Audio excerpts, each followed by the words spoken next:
Imhotep. IMHOTEP. So you can follow us there as well. Welcome to the African History Network show. It is Sunday, March 6, 2022, and we are live. Hope everybody's doing well today. I'm your host, Brother Michael Imhotep. All right, so last Sunday on our show, we talked about African students, numerous African students in Ukraine attending medical school, college students, things like this, engineering, making claims that they were being mistreated when it came to trying to get out of Ukraine. Now, we know that Russia invaded Ukraine on Thursday, February 24th. We know today is day 11 of the Russian invasion. So far, 1.5 million people have fled Russia. Fled Ukraine. About half of them going into Poland. Okay, so if you've been watching our show, you know we've been covering this daily here on the African History Network show. And incidentally, I was covering this even before dealing with African students in Ukraine. I was talking about that even before a lot of mainstream cable news networks started talking about it. And even before the first article I saw from NBC News dealing with this was March 1st, 2022. I started talking about this February 27th. Okay, so we're going to give you an update dealing with what's going on with the African students. More of them have made it out, but still allegations of discrimination. We know the United Nations has come out and admits refugees have faced racism at Ukraine borders. But also, we got the news today that WNBA star Brittney Griner has been detained apparently for weeks in Russia, and this deals with. She's being charged with possession of drugs. Brittney Griner Star Center is detained in Russia. New York Times has a big article on this, and it's people are fearing, especially those national security experts, things like this. People who have knowledge of international politics, etc. People are fearing that she may be used in a pawn between Russia and the U.S. New York Times has a big article on this. Brittney Griner, star WNBA Center, is detained in Russia.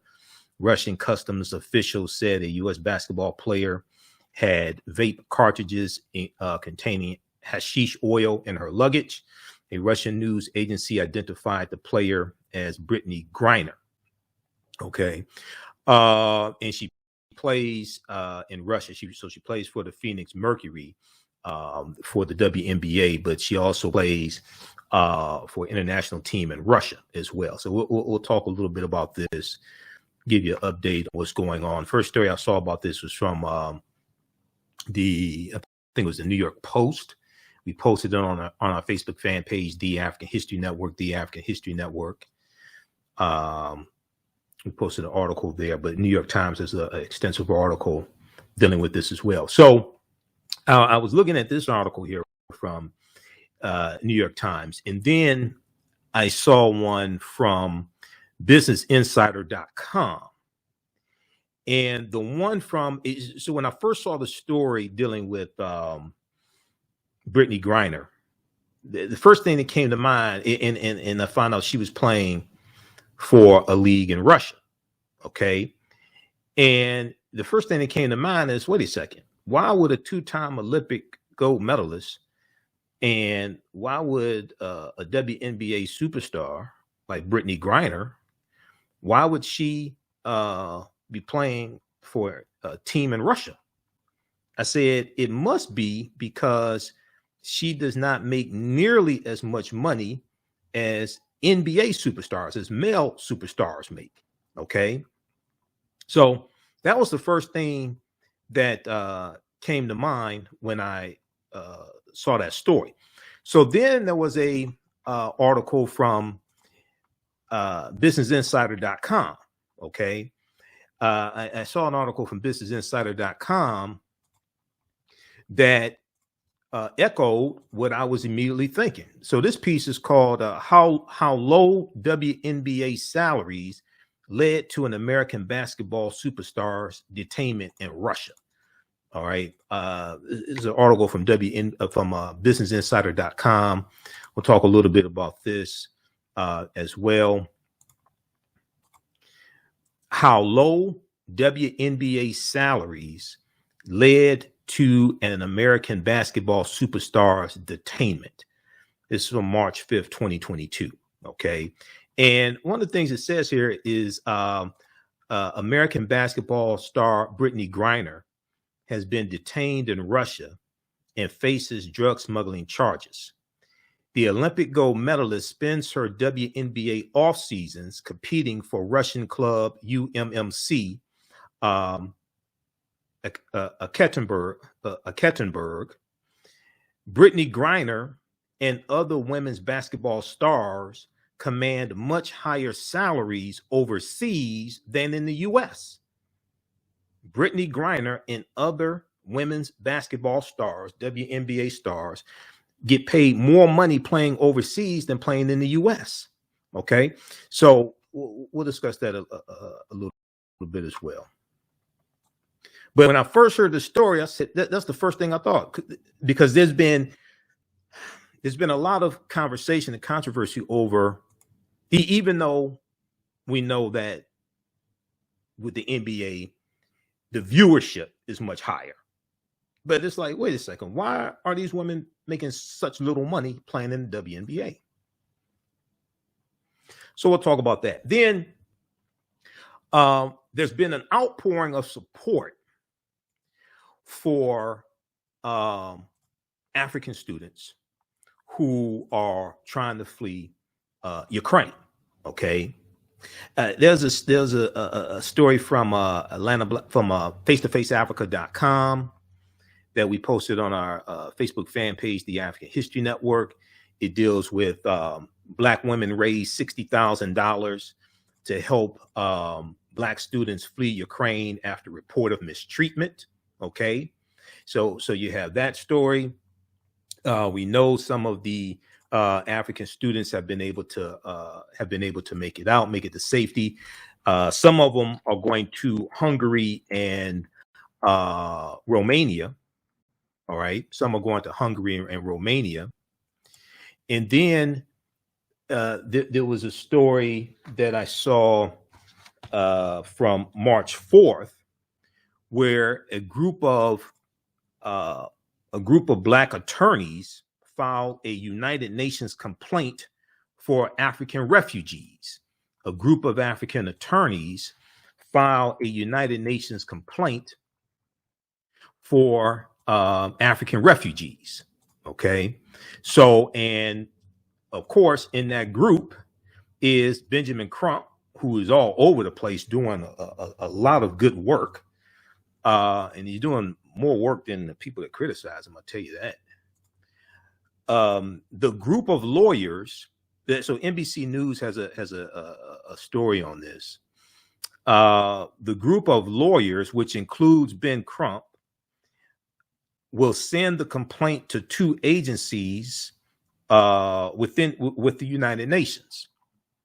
So we'll discuss that as well. Now, this past week, President Joe Biden gave his State of the Union address. And the first 15 minutes or so dealt with Ukraine. And then after that, he dealt with a lot of domestic issues. We'll do a brief, so we talked about this earlier in the week on our show. So we'll do a brief recap of what he discussed. But there was a portion of it where he said, we don't want to fund the police. We don't want to defund the police. We want to fund the police. We don't want to defund the police. We want to fund the police. Now, this got overwhelming support in the chamber by Democrats and Republicans, but a lot of activists are attacking what he said. But what we're going to do is deconstruct what President Joe Biden said? Because the George Floyd, we're coming up on a break just a second, I hear it. The George Floyd Justice and Policing Act does not defund the police. It actually funds the police. And very few people are talking about this. We're going to go through and deconstruct this step by step and break this down right here today on the African History Network show. All right, 9:10 a.m. Superstation Future Radio. I'm Michael Imhotep. We'll be back in a few minutes. The work that I do is larger than the fashion industry. It's larger than the art world. And I believe that I was born to bring newness into this world. I'm Kaima McIntyre. I'm 24 years old and I'm an artist. I create everything from paintings to jewelry design, metaphysical jewelry to be specific, and fashion design. The only reason why my prom dress went viral is because people needed it. Within a few days of going viral, Notori Naughton reached out to me and she's like, I saw your dress, can you make me a dress? I was equally as shocked to be asked by a celebrity to design their dress at the age of 17. That's just one person, and the list just continues to go on to Janet Jackson, to Tyra Banks. It really hits home. That means that the discussion is happening on the grounds in real time. iRedify is a Black-owned digital platform that showcases Black and Brown cultures and people. The books on the platform are written by African-American authors, Afro-Caribbean authors, African authors, and so much more. Kids 14 and under can read ebooks, listen to audiobooks, and complete learning activities. Kids can even write in the books digitally. Get unlimited access to everything on the platform for only $8.99 a month at iRedify.com. Sign up for your membership today. Back to the African History Network show right here on 9:10 a.m. the Superstation, the Future Radio. I'm your host, Brother Michael Imhotep. It is Sunday, March 6th, 2022, and we are live. Calling numbers 313-778-7600. 313-778-7600 is the calling number if you have a question or comment. All right, look, we had two great classes that I taught this weekend, Ancient Kemet, the Moors, and the Maafa, Understanding the Transatlantic Slave Trade, what they didn't teach you in school, and from the Civil War to the Civil Rights Movement and Black Power, 1865 to 1968. Visit our website, AfricanHistoryNetwork.com, AfricanHistoryNetwork.com. You can still register for those online classes there. So 10-week online classes that I teach. We deal with thousands of years of history and what leads up to the transatlantic slave trade taking place. So I'll give you more information on that. Okay. Also on today's show, the Tucker Carlson, we talked about this on Thursday's show. Tucker Carlson stuck his foot in his mouth again. Fox News, Tucker Carlson, little white nationalist Tucker Carlson. Okay. He's demanding to see the Judge Ketanji Brown Jackson's LSAT scores to determine her qualifications to be on the U.S. Supreme Court. Okay, Joe Biden's nominee for the U.S. Supreme Court, Ketanji Brown Jackson. We're going to talk a little bit about this as well. Joanne Reed dealt with this also. We talked about it on our Thursday show. So we're going to squeeze that in as well on today's show. Now, on the African History Network show, we focus on educating, empowering, inspiring people of African descent throughout the diaspora and around the world, because right now it's corrects your own behavior. What you do for yourself, what you do to yourself, and what you allow other people to do to you and get away with is based upon what you think about yourself. What you think about yourself is based upon what you have been taught about yourself. What you've been taught about yourself is based upon everything you read, heard, and seen about yourself. Because when you control the radius of a man or woman's thoughts, you control the compass of his or her actions, because the mind can't do or teach what it doesn't know. Now, we deal with a number of different topics here on the African History Network show. We deal with current events and history and politics, education, economic empowerment, entrepreneurship, relationships, love, sex, health issues, and much, much more. Sign up for our email newsletter. Text the word Kemet, Kemet, to 22828. To sign up for our email newsletter, text the word Kemet, Kemet, to 22828 to sign up for our email newsletter. Also visit our website, AfricanHistoryNetwork.com, AfricanHistoryNetwork.com. All right, we're going to go to clip number one here, Jalen, from NBC Nightly News on Brittney Griner here in just a second. So if we look at this story here, and then we'll go to the phone lines. We look at this story here from New York Times. Brittney Griner, star WNBA Center, is detained in Russia. Russian customs officials said a U.S. basketball player had vape cartridges containing hashish oil in her luggage. A Russian news agency identified the player as Brittney Griner. So the story is from March 5th, Saturday, March 5th, updated March 6th. Russia said on Saturday, March 5th, that it had detained an American basketball player. Later identified as Phoenix Mercury Center Brittney Griner, on drug charges, entangling a U.S. citizen's fate in the dangerous confrontation between Russia and the rest of Ukraine. Now, the Russian Federal Customs Service said its officials had detained Brittney Griner after finding vape cartridges that contained hashish oil in her luggage at the Sheremetyevo airport near Moscow. And it released a video of a traveler going through airport security who appeared to be Brittney Griner. The Customs Service did not release the player's name, but the Russian news agency TASS, T-A-S-S, or TASS, citing a law enforcement source, identified the player as Brittney Griner, seven-time WNBA, seven-time WNBA All-Star Center for the Phoenix Mercury. In a statement, Brittney Griner's agent, Lindsay Kagawa-Colas, did not dispute reports of her client's detention.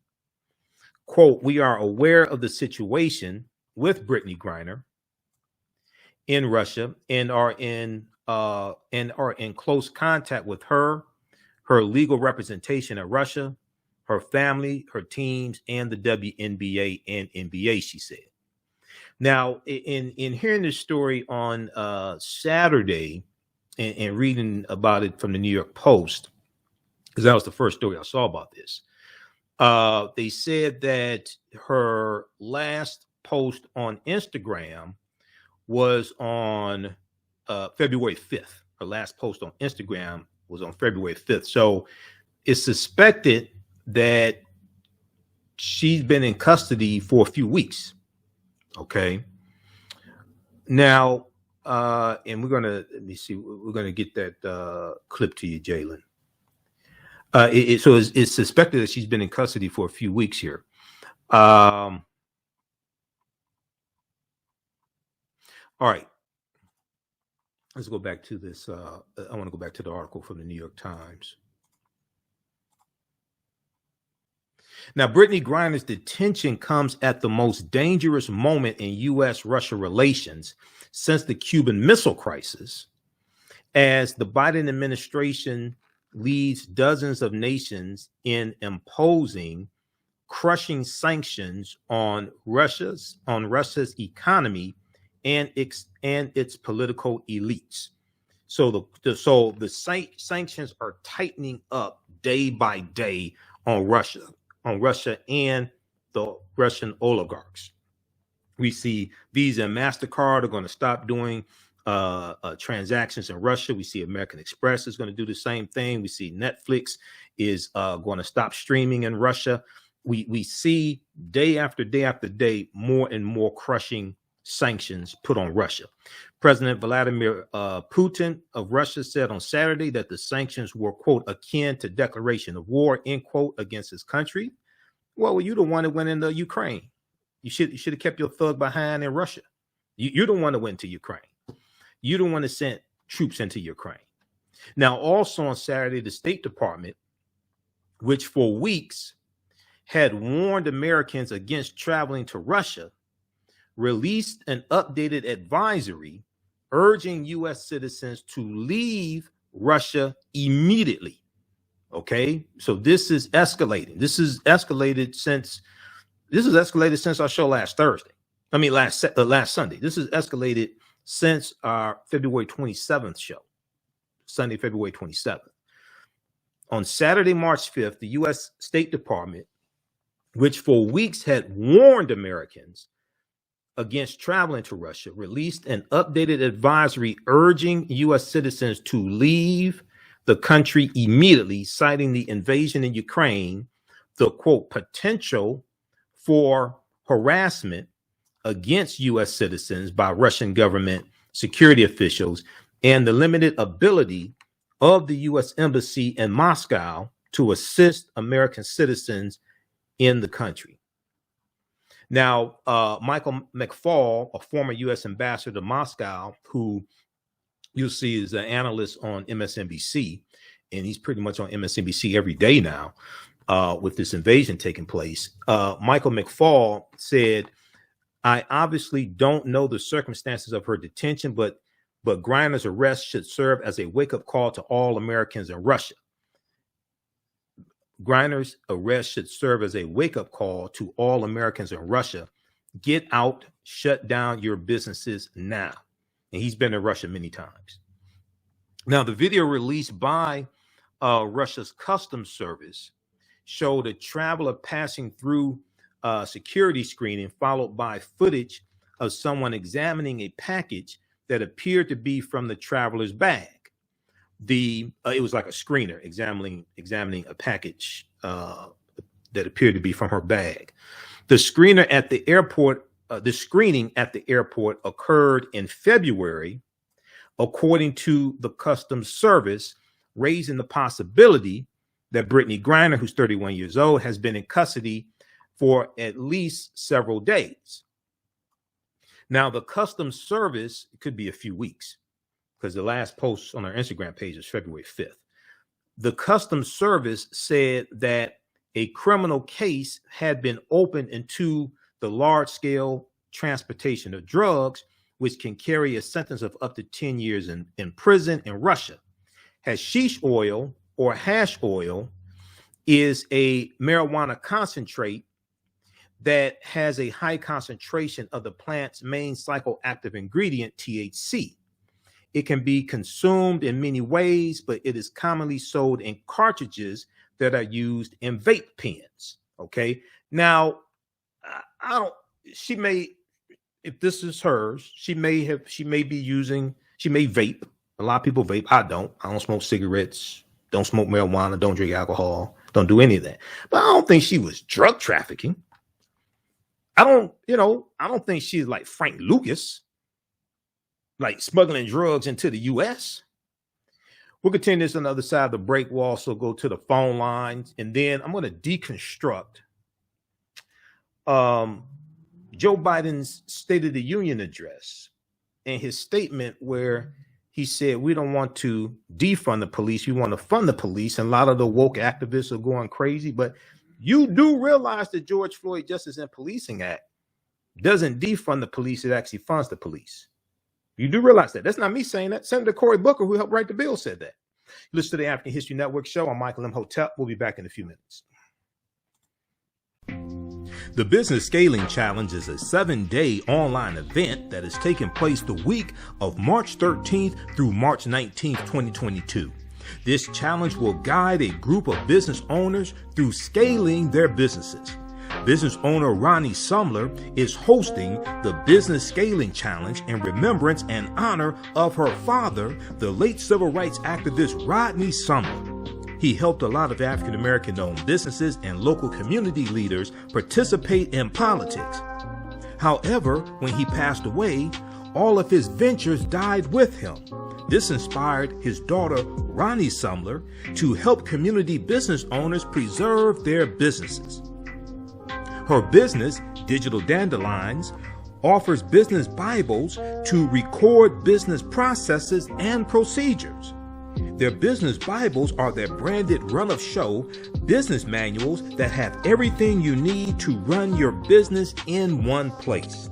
Their business scaling kit is the first step in creating a business Bible. It includes everything needed to grow your business in one place. Join the Business Scaling Challenge Facebook group for more information, and good luck in scaling your business. STEM Forward, helping our community find their place in the emerging fields of science, technology, engineering, and mathematics. Join us for our monthly live stream on our website, stemforwardedu.org. Watch, subscribe, share. Also join our mailing list to stay up to date with STEM resources and opportunities. STEM Forward, the future is now. Watch, subscribe, share. Your network show right here on 910 AM Superstation, the Future Radio. I'm your host, Brother Michael Imhotep. It is Sunday, March 6, 2022, and we are live. Calling numbers 313-778-7600. 313-778-7600 is the call-in number if you have a question or comment. Okay, Jalen, I'm sending this clip to you now of Brittney Griner. Cue that up. We're going to that next. Okay, calling number is 313-778-7600. Okay, so right before the break, we're giving an update on what's going on with Brittney Griner. We're also talking about Ukraine. We'll talk. So, last Sunday, February 27th show, we talked about the mistreatment of African immigrants trying to get out of Ukraine, especially those who were headed into Poland, And we know Poland borders Ukraine, Poland, Hungary, Romania. Those all border Ukraine. There's a global group of Black attorneys who will file a UN complaint for African refugees. Okay, and the group of attorneys include Benjamin Crump. We'll discuss this as well. An alliance of prominent civil rights lawyers from around the world on Wednesday, this past Wednesday, which was March 3rd, I think that was, a prominent group of that was March 2nd. An alliance of prominent civil rights lawyers from around the world on Wednesday announced it will file an appeal to the United Nations on behalf of Black refugees facing discrimination while trying to flee Ukraine. The group includes Benjamin Crump, the civil rights attorney for the families of George Floyd and Ahmaud Arbery, attorney Jasmine Rand, who represented the families of Trayvon Martin and Michael Brown, Peter Herbert, one of Britain's few non-white judges, Jamaican member of Parliament G. Anthony Hilton, British solicitor Jacqueline McKenzie, and Carlos Moore, president of the National Bar Association in the U.S. They plan to file the appeal to the Office of the United Nations High Commissioner for Human Rights, as well as the UN's Committee on the Elimination of Racial Discrimination. There's a tweet here from Benjamin Crump's law firm also. So we'll talk about this a little bit later in the show. Okay, so I want to go back to the story here dealing with Brittney Griner. We'll go to the phone lines in just a minute. Everybody stand by. New York Times has a big article on this. Brittney Griner, star WNBA Center, is detailed in Russia. This is from March 5th, 2022. So the article goes on to say the incident comes amid intense repression within Russia as Vladimir Putin cracks down on internal dissent to a degree analysts say they have not seen since the days of the Soviet Communist Party. In recent years, U.S. officials have accused Russia of detaining and sentencing American citizens on trumped-up charges. The detaining of a high-profile American could even be an effort by Russia to gain leverage in the political and economic standoff with Washington over the Ukraine invasion. Okay, Jaylen, let's go to this clip. Let's go to clip one from let's go to this clip from NBC Nightly News about Brittney Griner. Tonight, growing concerns over WNBA star and two-time Olympic gold medalist Brittney Griner, arrested by Russian federal customs officials on drug charges. This weekend, they released a video showing a traveler believed to be Griner going through airport security, followed by a closer inspection of her suitcase. The Customs Service saying they found vape cartridges containing hash oil, an offense which could carry a 10-year prison sentence. So how worried should we be about Brittney's well-being right now? Unfortunately, Kathy, I think we should be really worried. Once they figured out who she was, given the timing and everything that's happening right now, it's undeniable that she's now being held as part of a pawn in this geopolitical standoff and in the war in Ukraine. Her arrest comes amid heightened tensions between the U.S. and Russia as the war in Ukraine enters another week.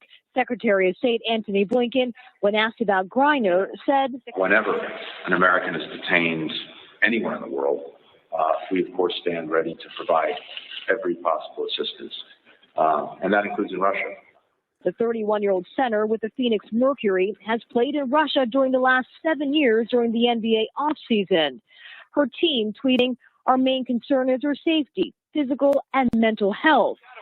With reports Griner has been detained for weeks, Griner's wife posted, "This message comes during one of the weakest moments of my life. We continue to work on getting my wife home safely." A spokesperson for the WNBA says that other than Griner, all players with the league are now out of Russia and Ukraine. All right. Thanks, Jaylen. Okay, so that's from NBC Nightly News. That's from March 6th. 2022. And then NBC News has this story as well. For more information, you can check this out. Brittney Griner's wife posts on Instagram about WNBA stars detainment in Russia. Okay, that is from March 6th, 2022 also. You can check that out as well. All right, let's go to the phone lines. Let's go to line one. Who we have on line one? Is this Michael on line one? Who we have on line one, Jaylen? We have Sylvia. Sylvia, line one. Hey, Sylvia, welcome to the African History Network show. Thanks for calling and thanks for holding. Tell us where you're calling from. Yeah, this is Sylvia in Detroit.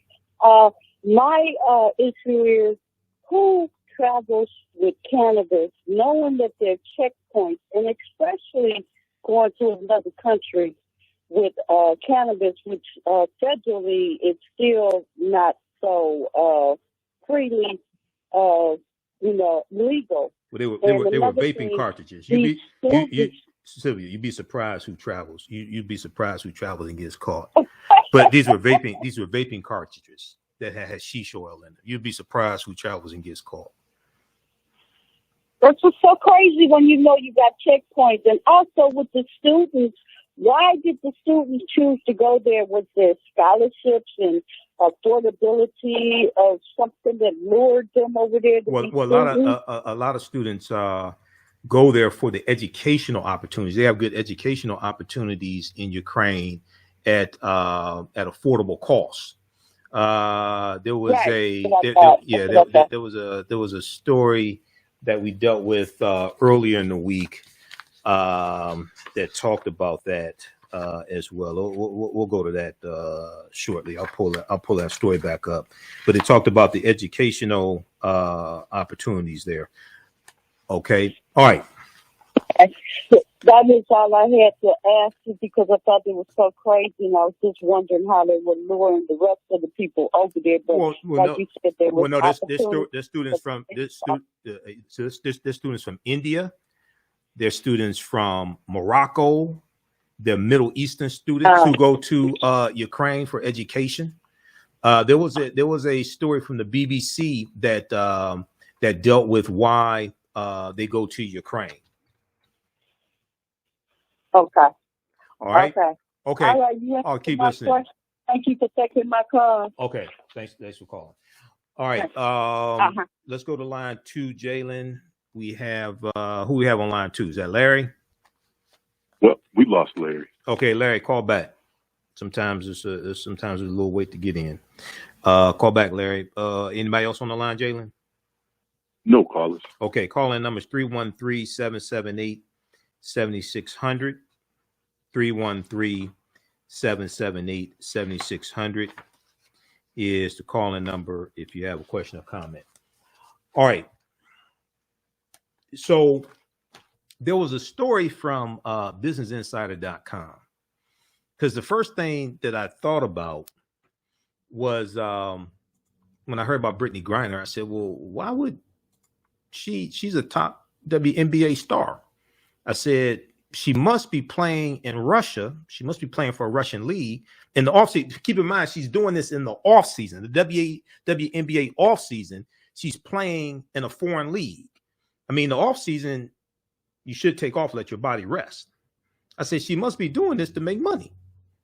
And then I saw this article from businessinsider.com, how low WNBA salaries led to an American basketball superstar's detainment in Russia. This is by Meredith Cash, March 5th, 2022. How low WNBA salaries led to an American basketball superstar's detainment in Russia. So it talks about American basketball star Brittney Griner has been detained in Russia and faces drug smuggling charges. The Olympic gold medalist spends her WNBA off seasons competing for Russian club UMMC. Griner and other women's basketball stars command much higher salaries overseas than in the U.S.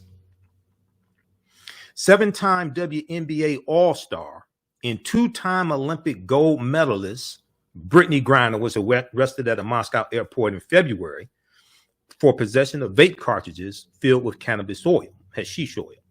The 6'9" Phoenix Mercury superstar now faces up to 10 years in a Russian prison for, quote, large-scale transportation of drugs. What Russians are saying is large-scale transportation of drugs, according to the New York Times. Now, Griner has already been detained in the country for 3 weeks, according to a fellow WNBA player, and given escalating tensions between the United States and Putin's regime, could spend an extended period of time in Russian custody. The horrifying situation has shaken the American sports landscape. Like many other women's basketball players, Griner spends her WNBA offseason competing overseas. Since 2014, Brittney Griner has suited up for the Russian powerhouse UMMC Ekaterinburg, alongside a rotating group of fellow WNBA superstars, including Breanna Stewart, Jonquel Jones, Allie Quigley, Courtney Vandersloot, and Emma Messman. Okay, we'll continue this on the other side of the break. Listen to the African History Network show. I'm Michael Imhotep. 313-778-7600 is the call-in number. We'll be back in a few minutes. Mental health and well-being have long been a taboo subject in the so-called African American community.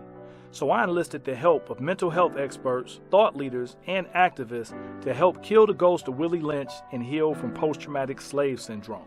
We experience trauma a lot of times on a subconscious level. So sometimes something happens to us and we know that it's traumatizing, but we don't really recognize the extent of the trauma. Come and travel with me to a time long ago and place far away. You will experience high adventure and excitement. You are fighting alongside an ancient army in fierce battle. Feel the exhilaration of struggle and final conquest.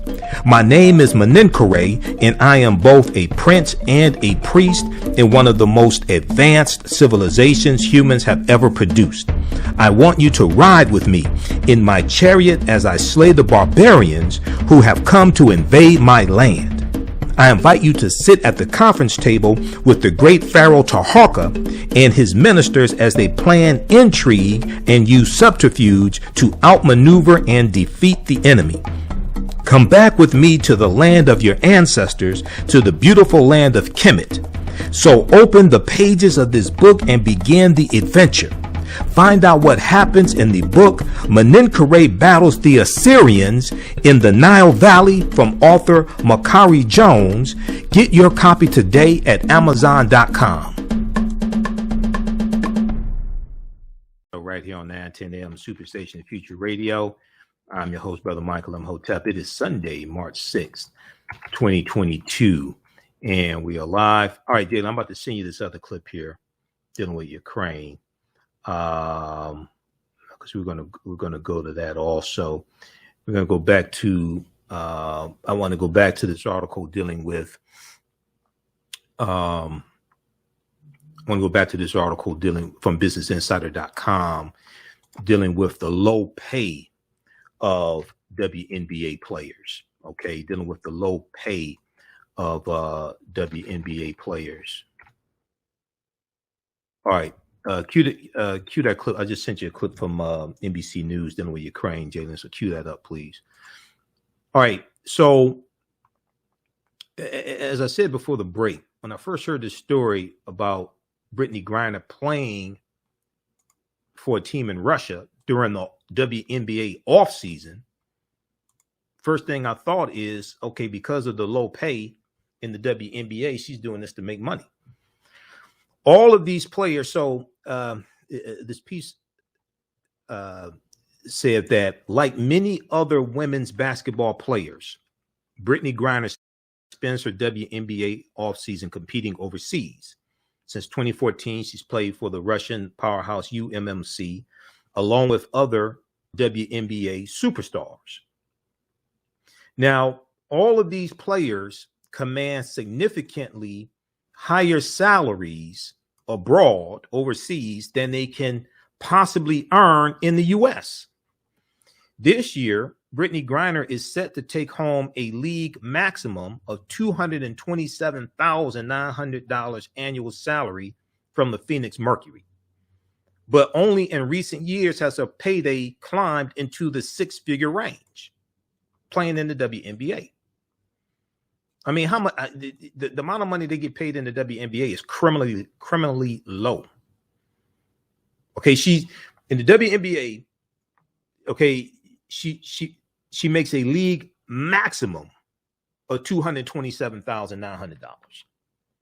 But only in recent years has her payday climbed into the six-figure range. She reportedly earns $1 million per season with the Russian UMMC team, per the Arizona Republic's Jet Matcliffe. So she gets paid almost 5 times. Well, it's a little more than 4 times as much playing overseas than she does in the WNBA. Even under ordinary circumstances, this 2-season per year lifestyle is far from ideal. Without proper time to rest and rehabilitate, pay attention to this, without proper time to rest and rehabilitate their bodies, athletes like Brittney Griner often find themselves dealing with nagging injuries in addition to accelerated wear and tear that can cut their professional careers short. But not only that, they end up not only that, many of them have lifelong injuries, which require surgeries throughout the duration of their life. But during moments of international crisis, like the early days of the pandemic or right now, as Russia wages war in Ukraine, WNBA players take on second jobs overseas because it becomes all the more perilous. WNBA players taking on second jobs overseas becomes all the more perilous. Thanks to the rapidly deteriorating relationships between her home country, the U.S., and her off-season abode, Russia, Brittney Griner may be a pawn in a fiery feud between two global superpowers. According to the New York Times, Brittney Griner's arrest could be linked to a Russian effort to create leverage for a potential prisoner exchange with the American government or a reduction in sanctions related to the Ukraine invasion. In the past, the New York Times' Jonathan Abrams continues in that same article, quote, Russia has been detaining and sentencing American citizens on what United States officials often say are trumped up charges, end quote. They may release a video of her admitting to doing something. She may be coerced to do a video admitting to do something, and they'll use that. Russia will use that as leverage as well. Whether her detainment is connected to the larger geopolitical feud or not, Brittney Griner almost certainly would not be in this situation if not for this pay disparity.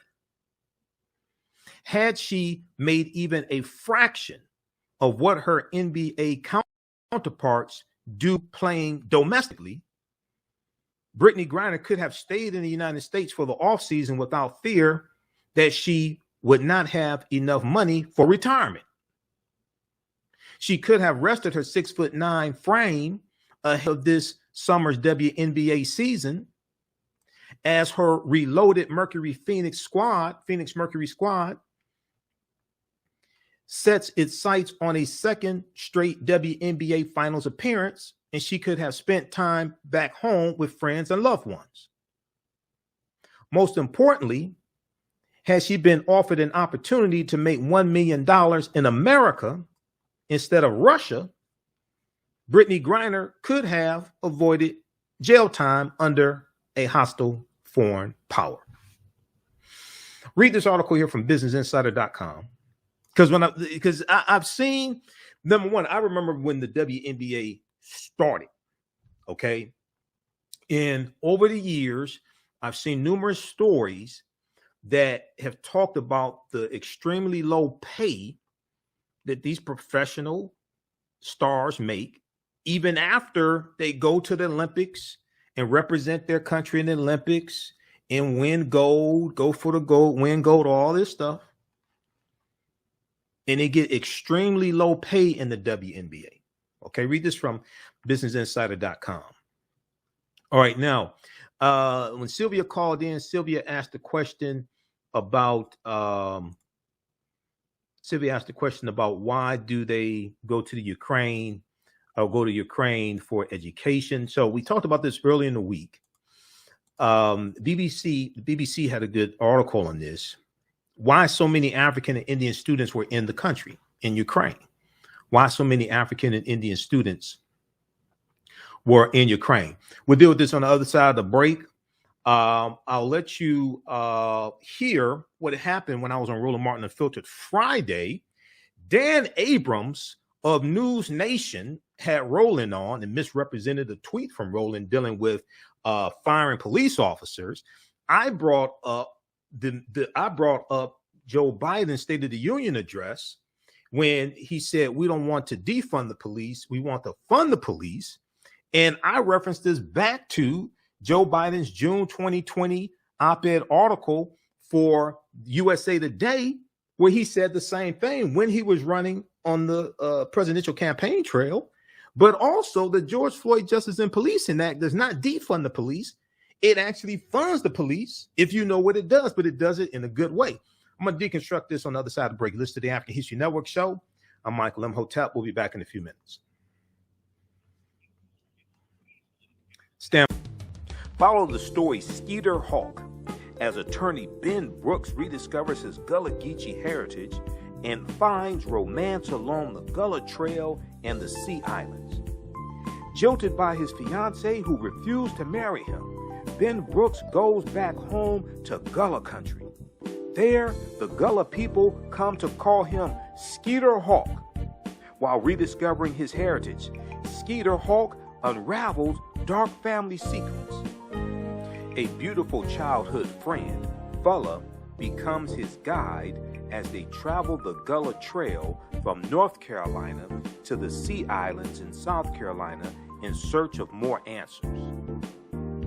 Ben Brooks falls in love with her and becomes torn between her and his former fiancée who wants to rekindle their romance. He also deals with a premonition that one of his enemies is pursuing him, providing a backdrop for mystery, romance, intrigue, and suspense in this page-turning novel called Skeeter Hawk from author Sabby Stone.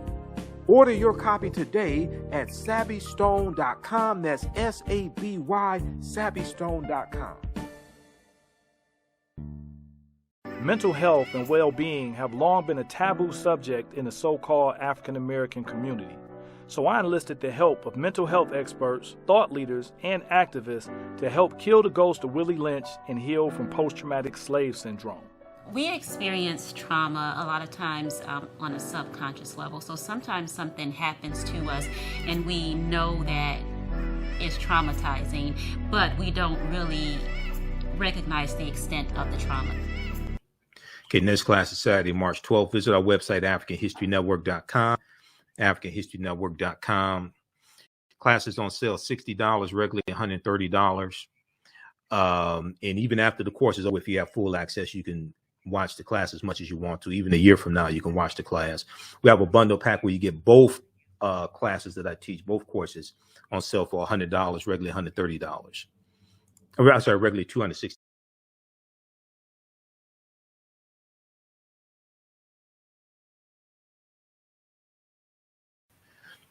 Okay, so those watching on Facebook and YouTube, let me know if the signal is coming through now. All right, so you can still register for the online class I teach on Saturdays and Sundays. Ancient Kemet, the Moors, and the Maafa, understanding the transatlantic slave trade, what they didn't teach you in school.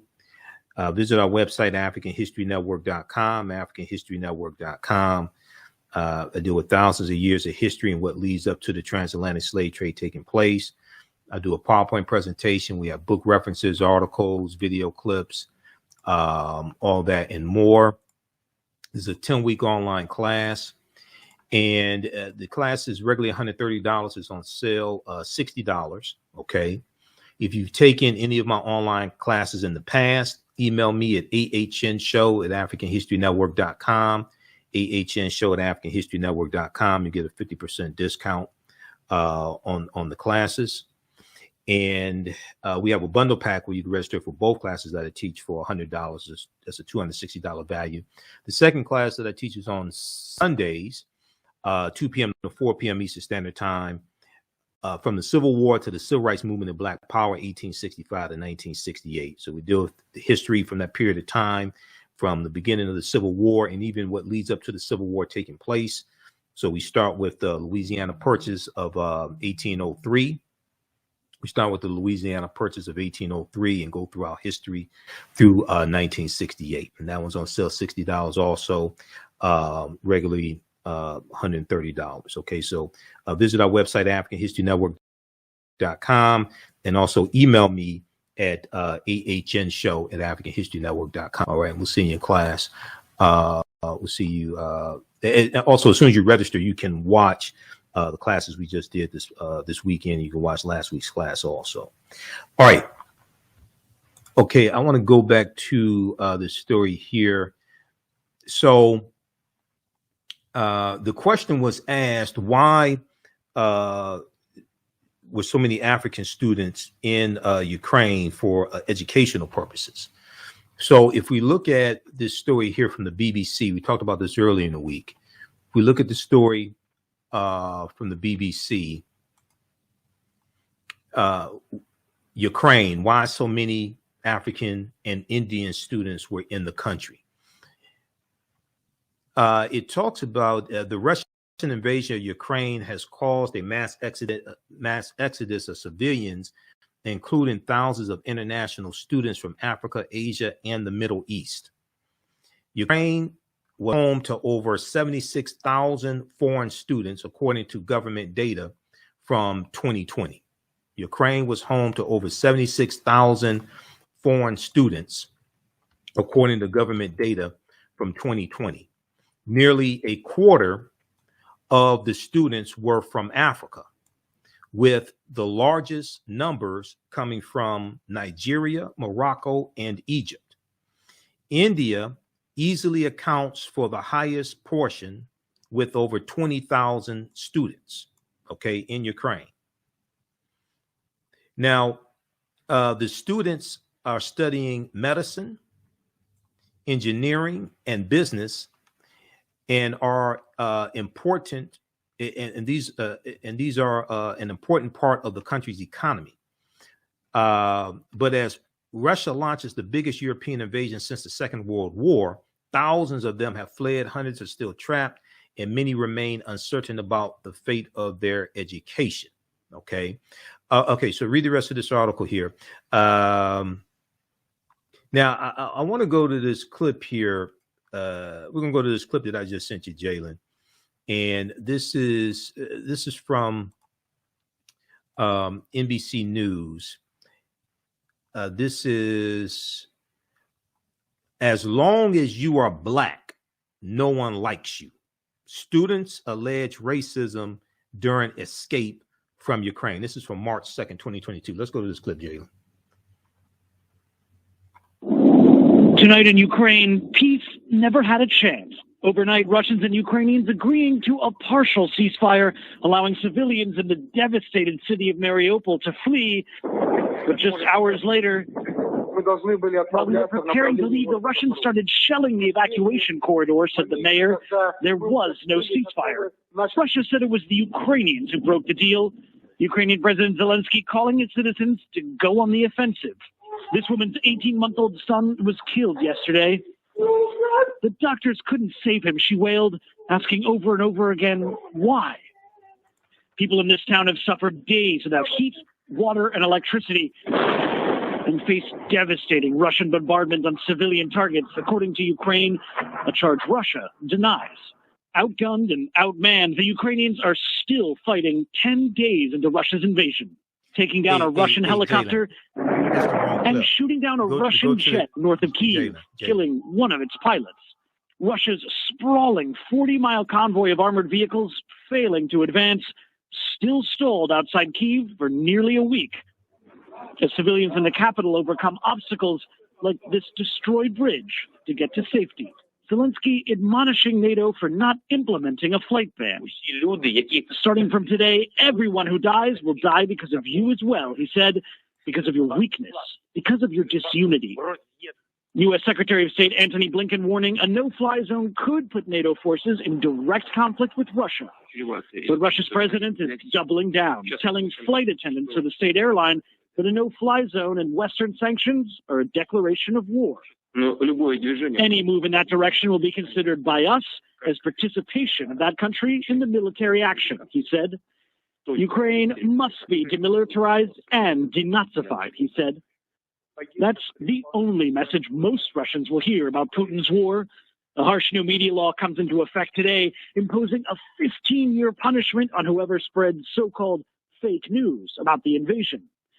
Independent media outlets are closing and being shut down. Staff at the Russian network TV Rain walked off set in unison during their last broadcast, leaving viewers old footage of Swan Lake, what the Soviet Union used to broadcast during times of strife. A chilling reminder of how Putin's new Russia is looking more like the old. And Matt Bradley joins us tonight from Rivne. There is concern, Matt, about another nuclear plant tonight. That's right, Jose. After that close call with a nuclear power plant on Thursday night, President Zelensky warned U.S. lawmakers the Russians are now closing in on yet another nuclear power plant, this one a little further to the west. Okay, so that was the clip that I wanted, Jalen, is that's dealing with the 10th day of the invasion that you just played. Go to the one that says, as long as you are black, from NBC Nightly News. Okay, so that was that clip was from Saturday, March 5th, 2022. That's dealing with the 10th day of the Russian invasion. We know the day is the 11th day. The invasion started Thursday, February 24th. Quick update from the Washington Post.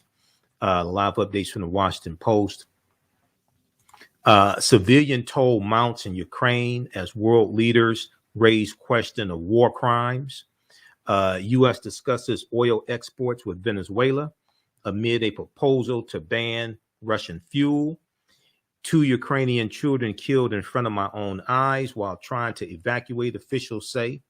More than 4,500 anti-war protesters arrested in one day in Russia, group says. We know about 1.6 million, 1.5, 1.6 million people have fled Ukraine now, about half of them going to Poland.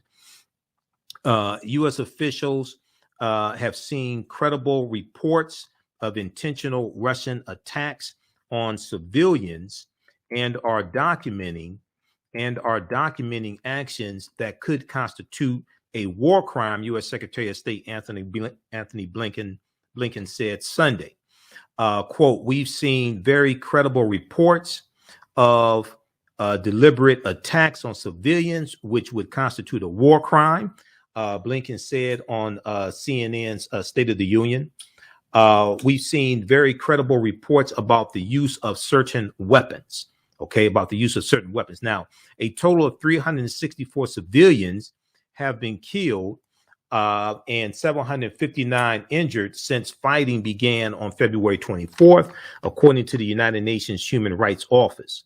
Speaking on a day known as Forgiveness Day to Orthodox Christians, Ukrainian President Volodymyr Zelensky declared in a video message, "We won't forgive," quote unquote, "We won't forgive." Okay, do we have the clip queued up, Jalen?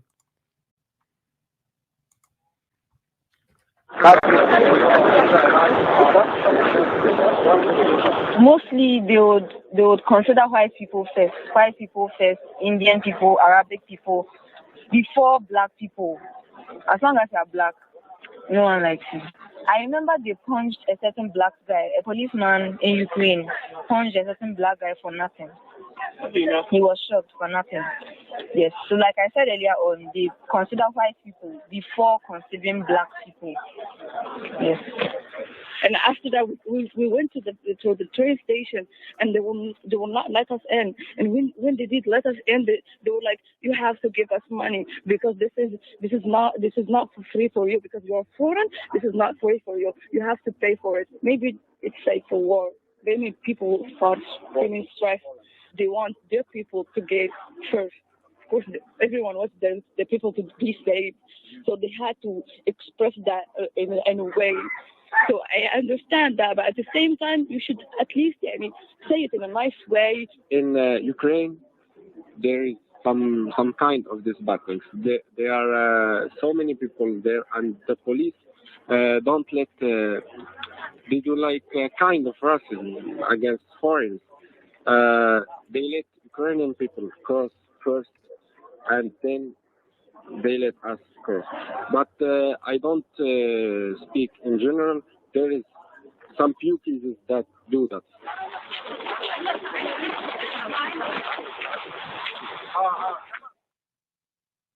All right. So that was from March 2nd, 2022, NBC News. Check out the article from NBC News. Black immigrants choose Ukraine for quality of life, education. War leaves them fearful. Black immigrants choose Ukraine for quality of life, education. War leaves them fearful. Thousands of African and Black people have made Ukraine their home and report rarely dealing with racism. The humanitarian crisis, however, has called their lives into question. And they have the clip that we just played also. They interviewed the sister there. So read this article here from NBC News. Okay. So I want to go to so we did the update on what's going on in Ukraine. Now, Face to Face Africa has a good article. And also this is Ghana's Independence Day, also March 6, 1957. Okay, when Kwame Nkrumah declared their independence. So happy Independence Day to Ghana. Black women raised $60,000 to help Black students flee Ukraine after reports of mistreatment. So this is a good article and something good people are doing. And there's a lot of good that people are doing. Everything from the attorneys filing the appeal with the United Nations to support for Africans trying to get out of Ukraine, etc. So this is from March 4th, 2022 from face-to-faceafrica.com. 3 Black women have raised more than $60,000 to help Black students flee Ukraine as Russia continues to attack the European country. Patricia Daly, who's 29 years old, she's a 29-year-old barrister in London, and her friend, 40-year-old social worker Tokunbo Koiki, got to know via Twitter the story of a young Black student who was documenting her difficult journey to escape Ukraine.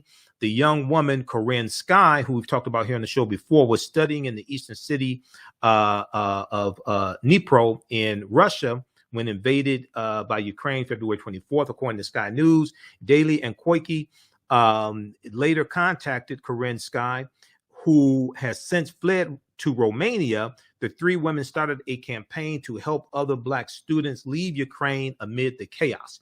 We'll continue this on the other side of the break. You listen to the African History Network show. I'm Michael Imhotep. We'll be back in a few minutes. Welcome back to the African History Network. Welcome back to the African History Network show right here on 910 AM, the Superstation, the Future Radio. I'm your host, Brother Michael Imhotep. It is Sunday, March 6, 2022. And we are live. Calling numbers 313-778-7600. 313-778-7600 is the calling number if you have a question or comment. Okay, so right before the break, we were talking about this great story of Black women who raised $60,000 to help Black students flee Ukraine after reports of mistreatment. This is from March 4, 2022, from this is from face-to-faceafrica.com, face-to-faceafrica.com. Okay, we're going to go to Joe Biden's State of the Union address, Jalen, in just a minute. So cue that clip up. Okay, we're going to that next. So you have Patricia Daly and Tokunbo Koiki, who found out about what's going on with the plight of African students. They found out on Twitter.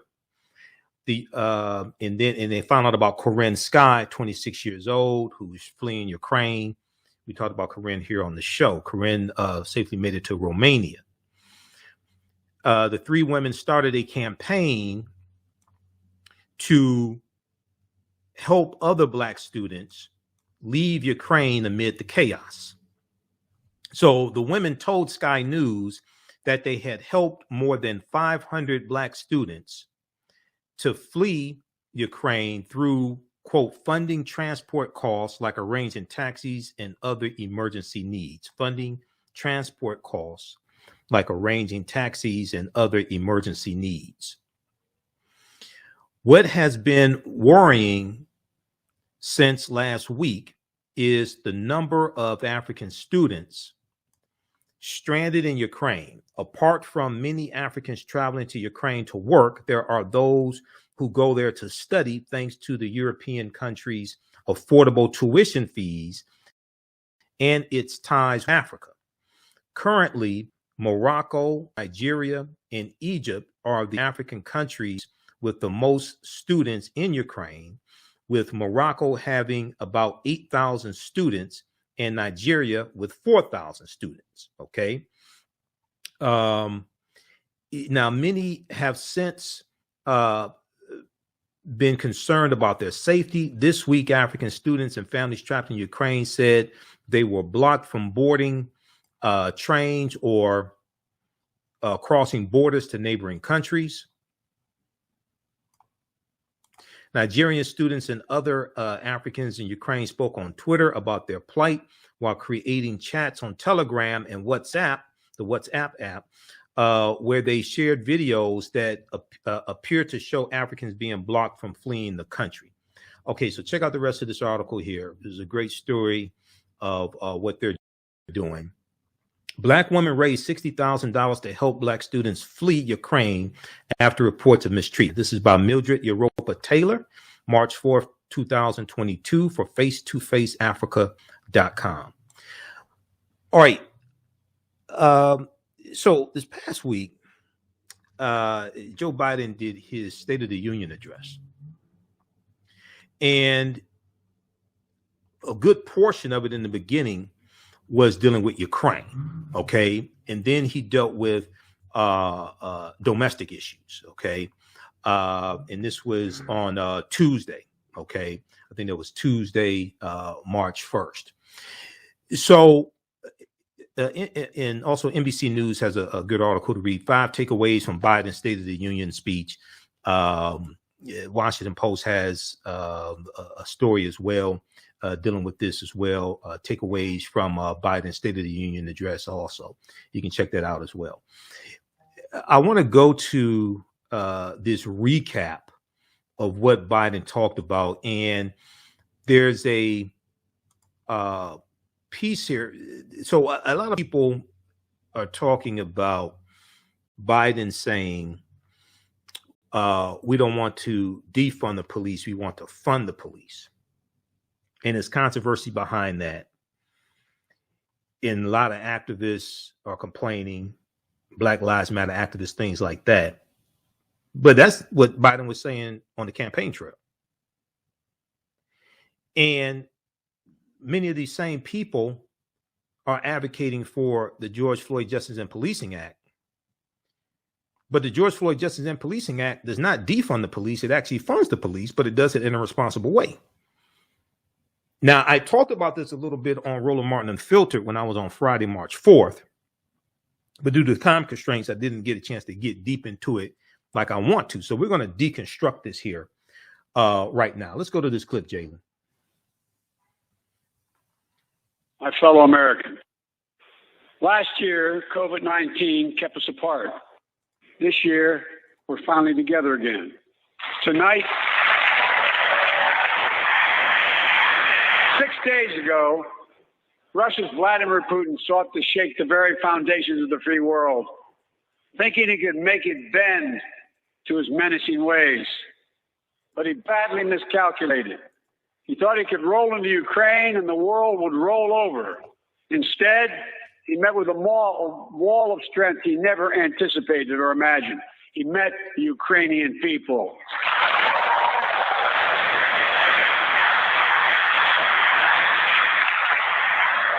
For more than 2 years, COVID has impacted every decision in our lives and the life of this nation.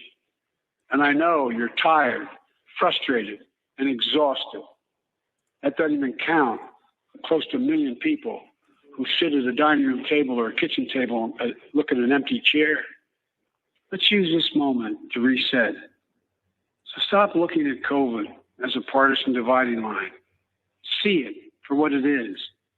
One way to fight inflation is to drive down wages and make Americans poor. I think I have a better idea to fight inflation. Lower your costs, not your wages. Folks, let's come together and protect our communities, restore trust, and hold law enforcement accountable. We should all agree the answer is not to defund the police, it's to fund the police.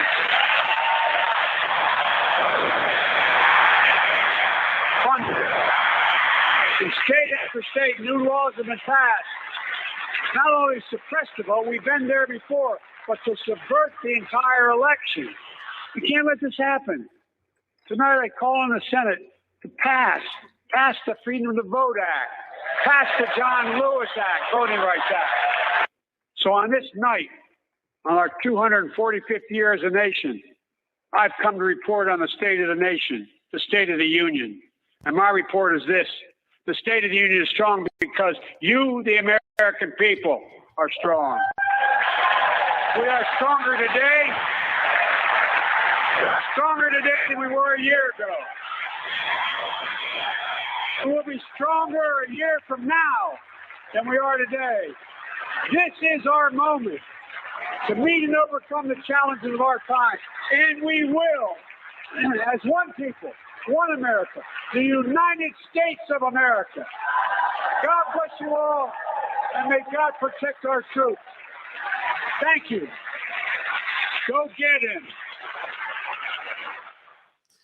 All right, so I watched the speech live. I watched it again because I recorded it.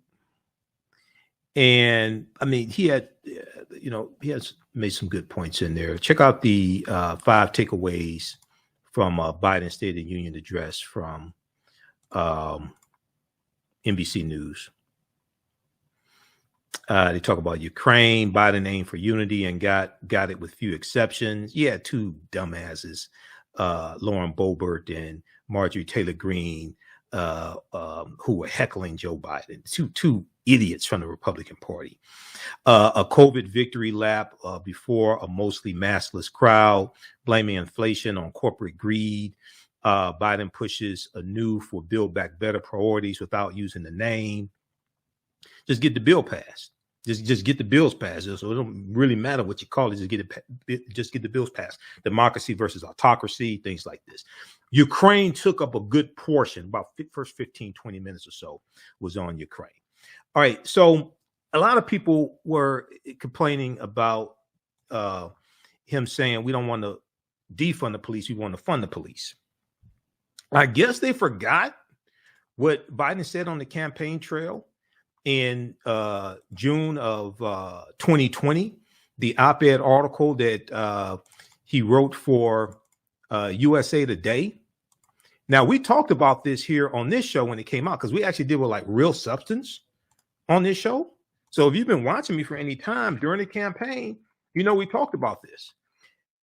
Biden, we must urgently root out systemic racism from policing to, let me pull this up here. We must urgently root out systemic racism from policing to housing opportunity.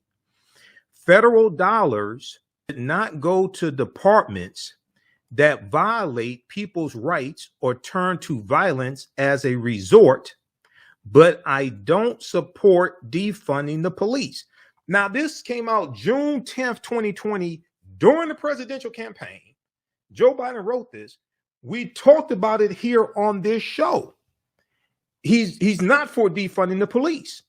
He then goes through in this piece here. He then goes through and breaks down. He goes through and breaks this down, and he talks about. There's a piece here. There's a section where he talks about don't defund the police, support reforms, and he goes through, explains these. What he said in the State of the Union address is a boiled down version of this, but also the George Floyd Justice and Policing Act does not defund the police. It actually funds the police, but it does it in a good way, which falls in line with what Joe Biden said here. We're going to break all this down on the other side of the break. I talked about this a little bit on Roland Martin Unfiltered on Friday. You listen to the African History Network show. I'm Michael Imhotep. We'll be back in a few minutes. The Business Scaling Challenge is a 7-day online event that is taking place the week of March 13th through March 19th, 2022. This challenge will guide a group of business owners through scaling their businesses. Business owner Ronnie Sumler is hosting the Business Scaling Challenge in remembrance and honor of her father, the late civil rights activist Rodney Sumler. He helped a lot of African-American owned businesses and local community leaders participate in politics. However, when he passed away, all of his ventures died with him. This inspired his daughter, Ronnie Sumler, to help community business owners preserve their businesses. Her business, Digital Dandelions, offers business Bibles to record business processes and procedures. Their business Bibles are their branded run-of-show business manuals that have everything you need to run your business in one place. Their business scaling kit is the first step in creating a business Bible. It includes everything needed to grow your business in one place. Join the Business Scaling Challenge Facebook group for more information, and good luck in scaling your business. Come and travel with me to a time long ago and place far away. You will experience high adventure and excitement. You are fighting alongside an ancient army in fierce battle. Feel the exhilaration of struggle and final conquest. My name is Menenkere, and I am both a prince and a priest in one of the most advanced civilizations humans have ever produced. I want you to ride with me in my chariot as I slay the barbarians who have come to invade my land. I invite you to sit at the conference table with the great Pharaoh Taharka and his ministers as they plan intrigue and use subterfuge to outmaneuver and defeat the enemy. Come back with me to the land of your ancestors, to the beautiful land of Kemet. So open the pages of this book and begin the adventure. Find out what happens in the book Menenkere Battles the Assyrians in the Nile Valley from author Makari Jones. Get your copy today at Amazon.com. Welcome back to the African History Network show right here on 910 AM, the Superstation, the Future Radio. I'm your host, Brother Michael Imhotep. It is Sunday, March 6, 2022, and we are live. Okay, so right before the break, we're laying this out, dealing with Joe Biden's comments, and a bunch of woke people don't know what they're talking about. I'm going to go through and break this down step by step. This is what happens when people come here and make comments and don't read. Okay, I can tell what you didn't read by what you say. So I was dealing with what I talked about back in June of 2020 on this show, because we actually deal with substance on this show. And Joe Biden's op-ed article, opinion contributors op-ed article he wrote for USA Today during the 2020 presidential campaign, where he laid all this out. Biden, we must urgently root out systemic racism from policing to housing opportunity. Federal dollars should not go to departments that violate people's rights or turn to violence as a first resort. But I don't support defunding the police. Now, this is what he said then. I broke this down on the show when this came out June 10th, 2020. I said he's absolutely correct. And he goes through and lays all this stuff out. I need to close this video out. He goes through and lays all this out. And hold on just a second. So in the article, he starts out, and anything could happen. Hold on. Okay, so in the article, he starts out dealing with undoing systemic economic racism. He talks about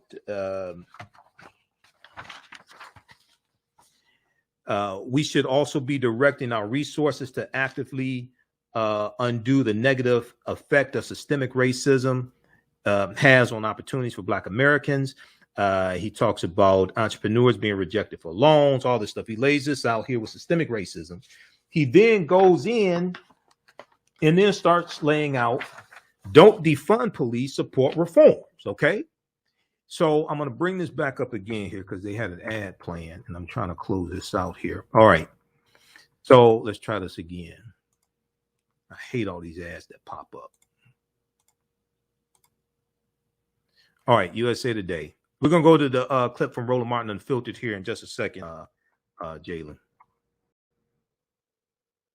Okay, so if you scroll down in this ad, so we undo systemic economic racism, okay, all for that.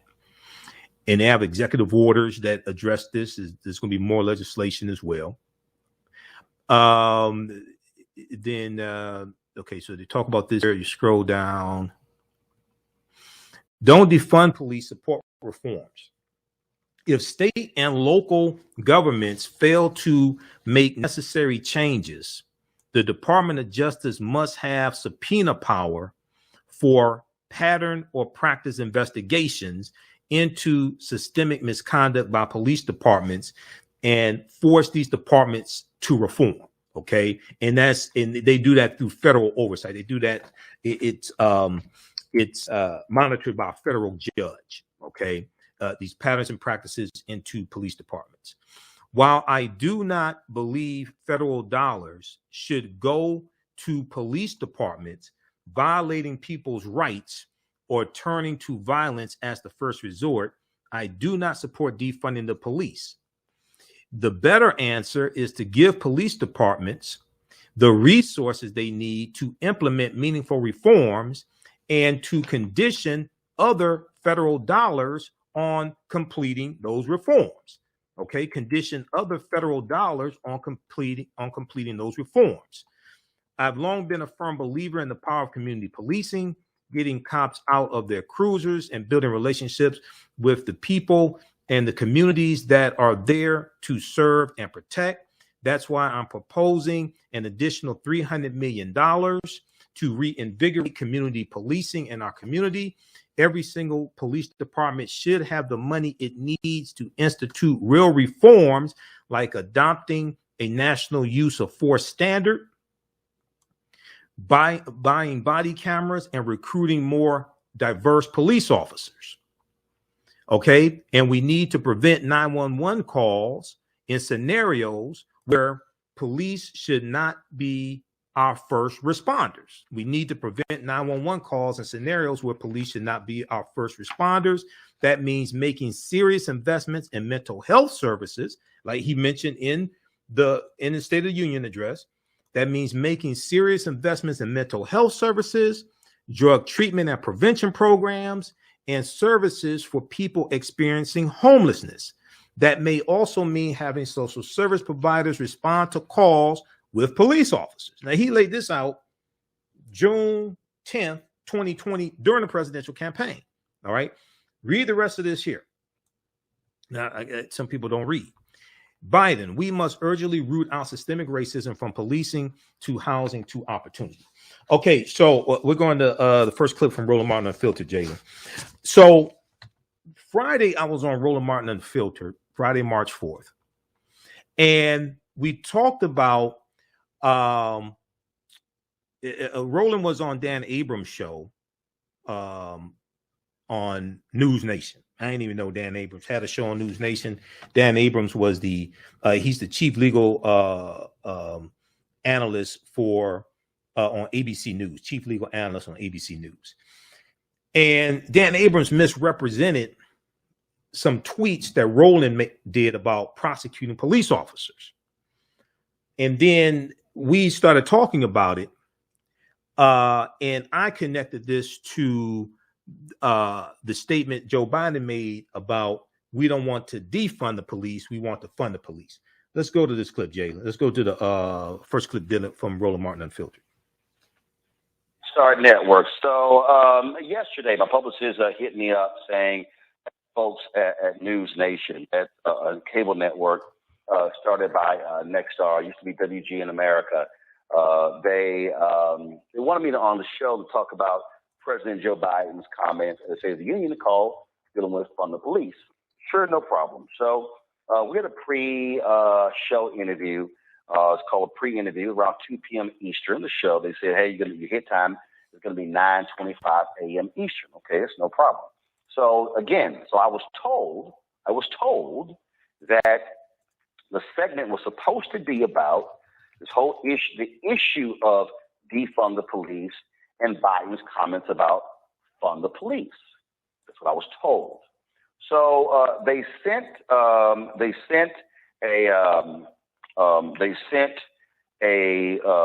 remote truck to my home, and in fact, if y'all go to my Instagram page, you'll actually see that particular video where I did the show.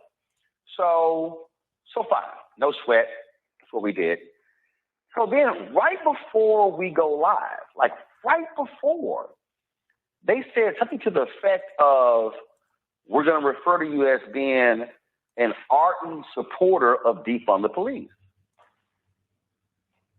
I said, well, that's not really how you can classify me. I wouldn't call myself an ardent supporter of defund the police. I said, I've interviewed many other people in the movement. I can speak to their position. I can speak to why people have that particular point. And they were like, so, y'all, we were like seconds away from going live. Now, mind you, 7 hours had gone by. 7 hours had gone by, and nothing had been said to me about this. And so, okay, and I said, well, look, y'all gonna call me whatever y'all want. That's fine. We're doing the segment. So we go to the segment, and this is how it opens. Look, you've heard me say it on the show time and again. Bad cops should and need to be held accountable. If you want to advocate for certain reforms, I'm all ears. But defunding the police is a nonsensical idea that can't and shouldn't and thankfully won't happen in this country. Joining me now is Roland Martin. He's the host of the talk show Roland Martin Unfiltered. He's covered the movement extensively. Roland and I have grown up in this business together. Roland, it is good to see you. So, Roland, what happened? I've seen that you have been tweeting out all cops should be fired, all cops should be prosecuted for murder. What's happening with you? Freeze. Freeze. So I'm sitting there, come to me. So I'm sitting there, and I'm going, oh, why are we starting with my tweets? Now, mind y'all, I was sitting there, and there was not a monitor in front of me. So I could not see the tweets. And so I'm sort of like, what the hell? So, look, y'all, this ain't my first rodeo, okay? I'm a pro at this. I know how to segue, how to stick and move. And so I went right into the conversation. Okay, we'll pick this up on the other side of the break. This is to the African History Network show right here on 910 AM, the Superstation, the Future Radio. I'm your host, Brother Michael Imhotep. We'll be back in a few minutes. Soul in Motion, celebrating 38 years in the arts. This energetic ensemble of dancers and drummers was started by percussionist Michael Friend and is led by choreographer Associate Director Pam Lassiter. Based in the Washington, D.C. area, Soul in Motion is now accepting bookings for Black History Month, Juneteenth, and summer festivals in 2022. Soul in Motion is also available for more intimate events like naming ceremonies and weddings. To find out more or to book your date, call 240-452-1349 or send an email to info@soulinmotion.org. Be sure to check us out on Facebook, Instagram, and YouTube. Soul in Motion, celebrating our history, our culture, our future. Soul in Motion. Theater, African dance, and drumming since 1984.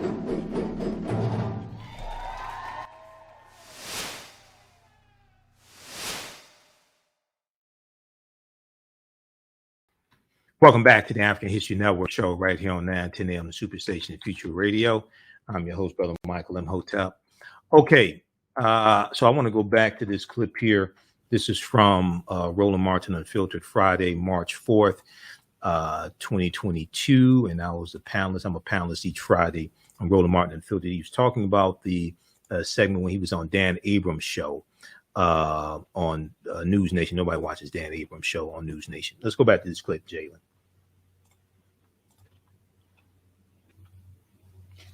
Now, first of all, the segment was almost 10 minutes. I'm not playing the whole damn segment.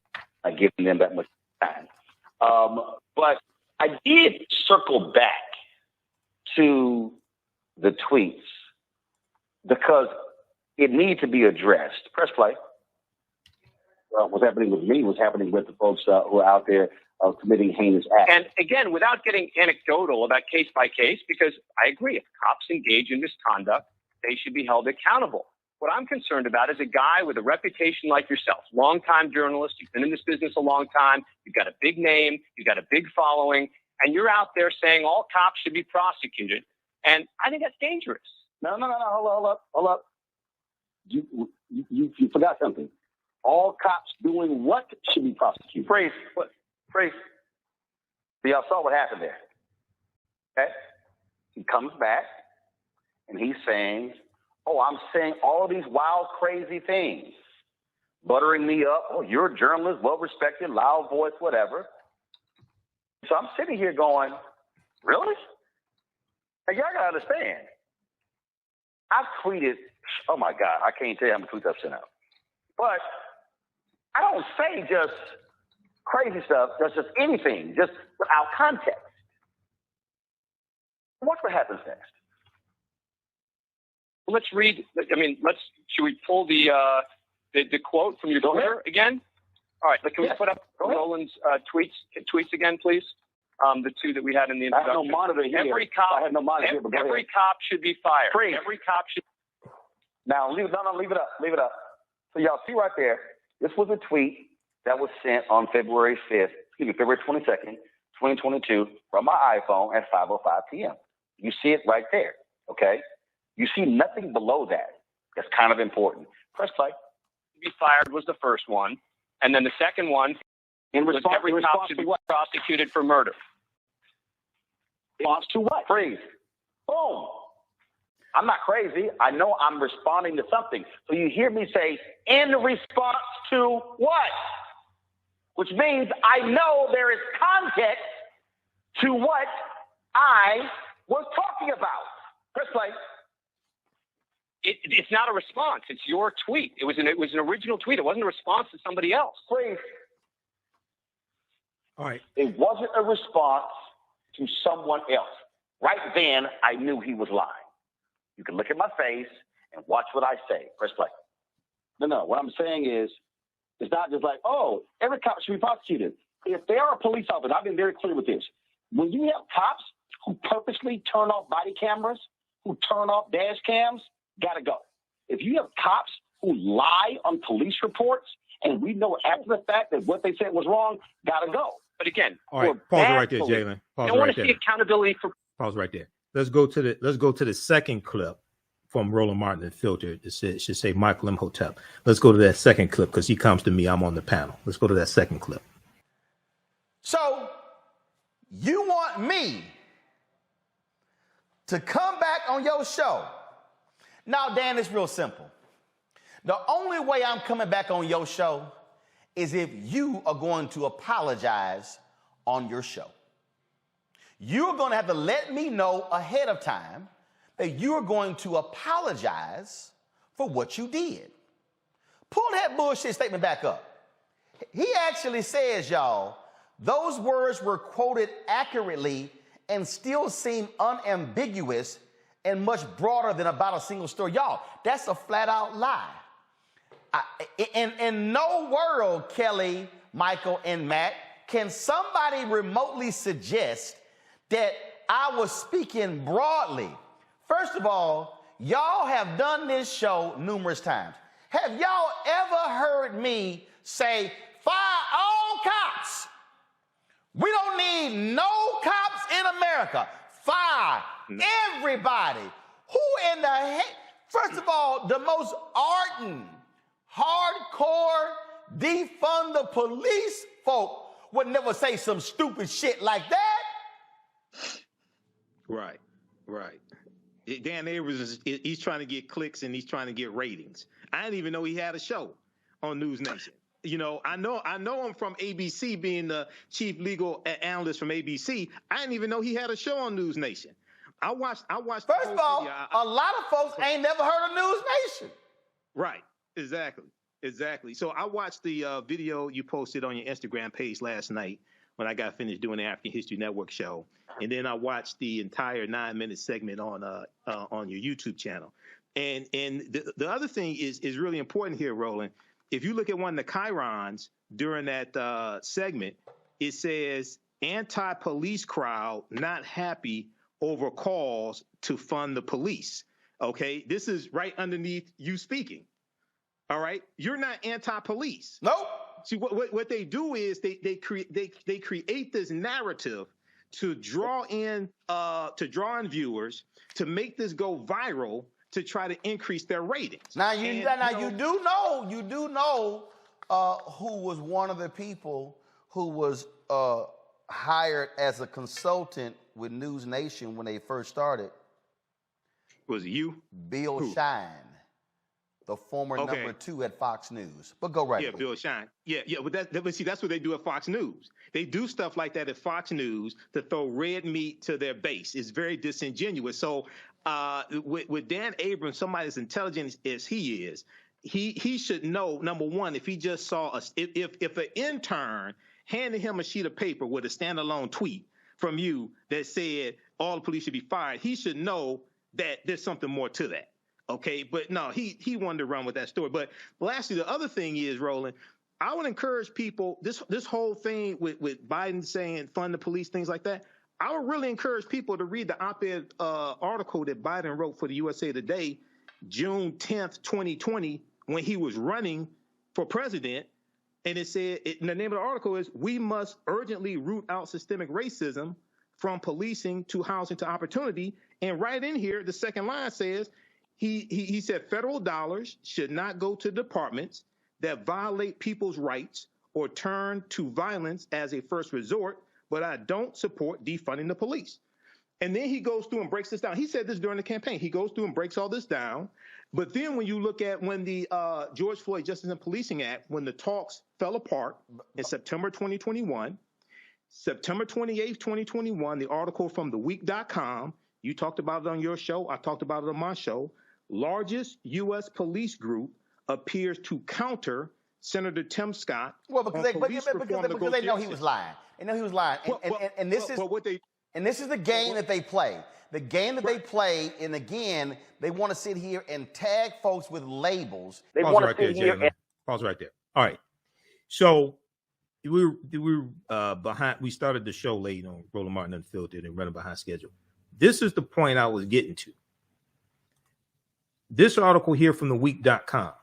We talked about this when this came out. After it was announced that the talks have broken down, September 28th, 2021. Everybody pay attention to this. Read all these articles that I'm giving you. Largest U.S. police group appears to counter Senator Tim Scott's argument that Democrats sought to defund police and reform negotiations. Okay? Senator Tim Scott, Republican of South Carolina, and Senator Cory Booker, Democrat, New Jersey, and Karen Bass, Democrat, California, fell apart. The talks fell apart primarily because Democrats sought to defund the police. This is what Tim Scott said, by making departments ineligible for funding if they fail to meet certain criteria. This is holding police departments accountable. But a pair of prominent police organizations, the International Association of Chiefs of Police and the Fraternal Order of Police, the FOP, appeared to push back against Senator Tim Scott's arguments because Tim Scott lied, appeared to push back against Senator Tim Scott's arguments. And on Tuesday, though the senator was not mentioned by name, they said in the joint statement, they said, despite some media reports, at no point did any legislative draft propose defunding the police. They're explaining that the George Floyd Justice and Policing Act does not defund the police. It actually specifically provided additional funding to assist law enforcement agencies in training, agency accreditation, and data collection initiatives. The George Floyd Justice and Policing Act did not defund the police. It actually funds the police, but it does it in a more responsible way, which is what Biden was talking about in the State of the Union address. Those watching on Facebook and YouTube, Facebook fan page, The African History Network, and our YouTube channel, Michael Imhotep, keep watching. We're going to keep going for a few more minutes to break this down. We'll talk about this some more on our Monday show, okay? Remember, right now, it's correct wrong behavior. It's not over till we win. Wakanda forever. And we'll talk to you tomorrow. Peace. All right. Okay, let's keep going. This deals with fighting against police brutality, John Hill. Read these articles before you comment. I'm listening to what I can tell you haven't read this. You're repeating nonsense. Okay, now this is from the International Association of Police Chiefs and the Fraternal Order of Police. We talked about this here on this show when all this came out. So this is not new for people who actually watch this show daily and actually follow this information and actually read. We talked about this when this came out September 28th, 2021. Once again, the name of this article, largest U.S. police group appears to counter Senator Tim Scott's argument that Democrats sought to defund police and reform negotiations because Senator Tim Scott lied. This is what happened. Senator Tim Scott lied, and the George Floyd Justice and Policing Act was adding more funding to police departments, but doing it responsibly. And then when you read these articles, it goes through and breaks down what it was doing. Despite some, so this joint statement is from the International Association of Chiefs of Police and the Fraternal Order of Police. They appeared to push back on Senator Tim Scott's argument in a statement, though Senator Tim Scott was not mentioned by name. Despite some media reports, at no point did any legislative draft propose defunding the police. They're talking about regarding the George Floyd Justice and Policing Act. The problem is a lot of people running their mouths and commenting on social media, like some of the people commenting on the story right now, haven't read what's in the George Floyd Justice and Policing Act, haven't read exactly what it does. They're getting information from memes. They have no clue what they're talking about. Quote, in fact, the legislation referring to the George Floyd Justice and Policing Act specifically provided additional funding to assist law enforcement agencies in training, agency accreditation, and data collection initiatives, end quote. The article from The Week goes on to say those provisions would have helped strengthen law enforcement, improve community policing, quote, without compromising management and officers' rights, authorities, and legal protections. The statement went on to say from the International Association of Chiefs of Police and the Fraternal Order of Police. They were in support of the George Floyd Justice and Policing Act. It added more funding to police departments, but it did it in a responsible way, and it would provide more accountability. The problem is a lot of people running their mouths don't read. This article came out September 28th, 2021.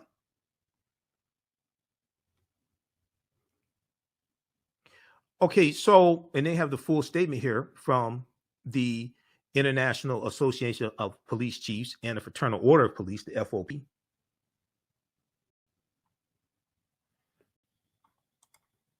Takes you to the Twitter page. It takes you, you can read the full statement there.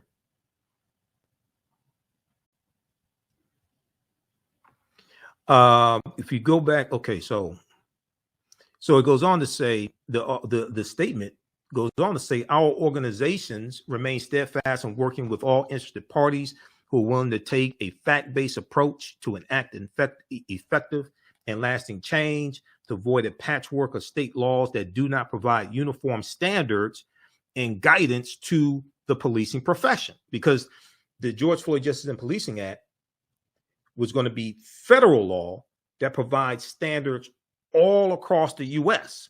The majority of control over policing is not at the federal level, it's at the state level because of the 10th Amendment to the U.S. Constitution and states' rights.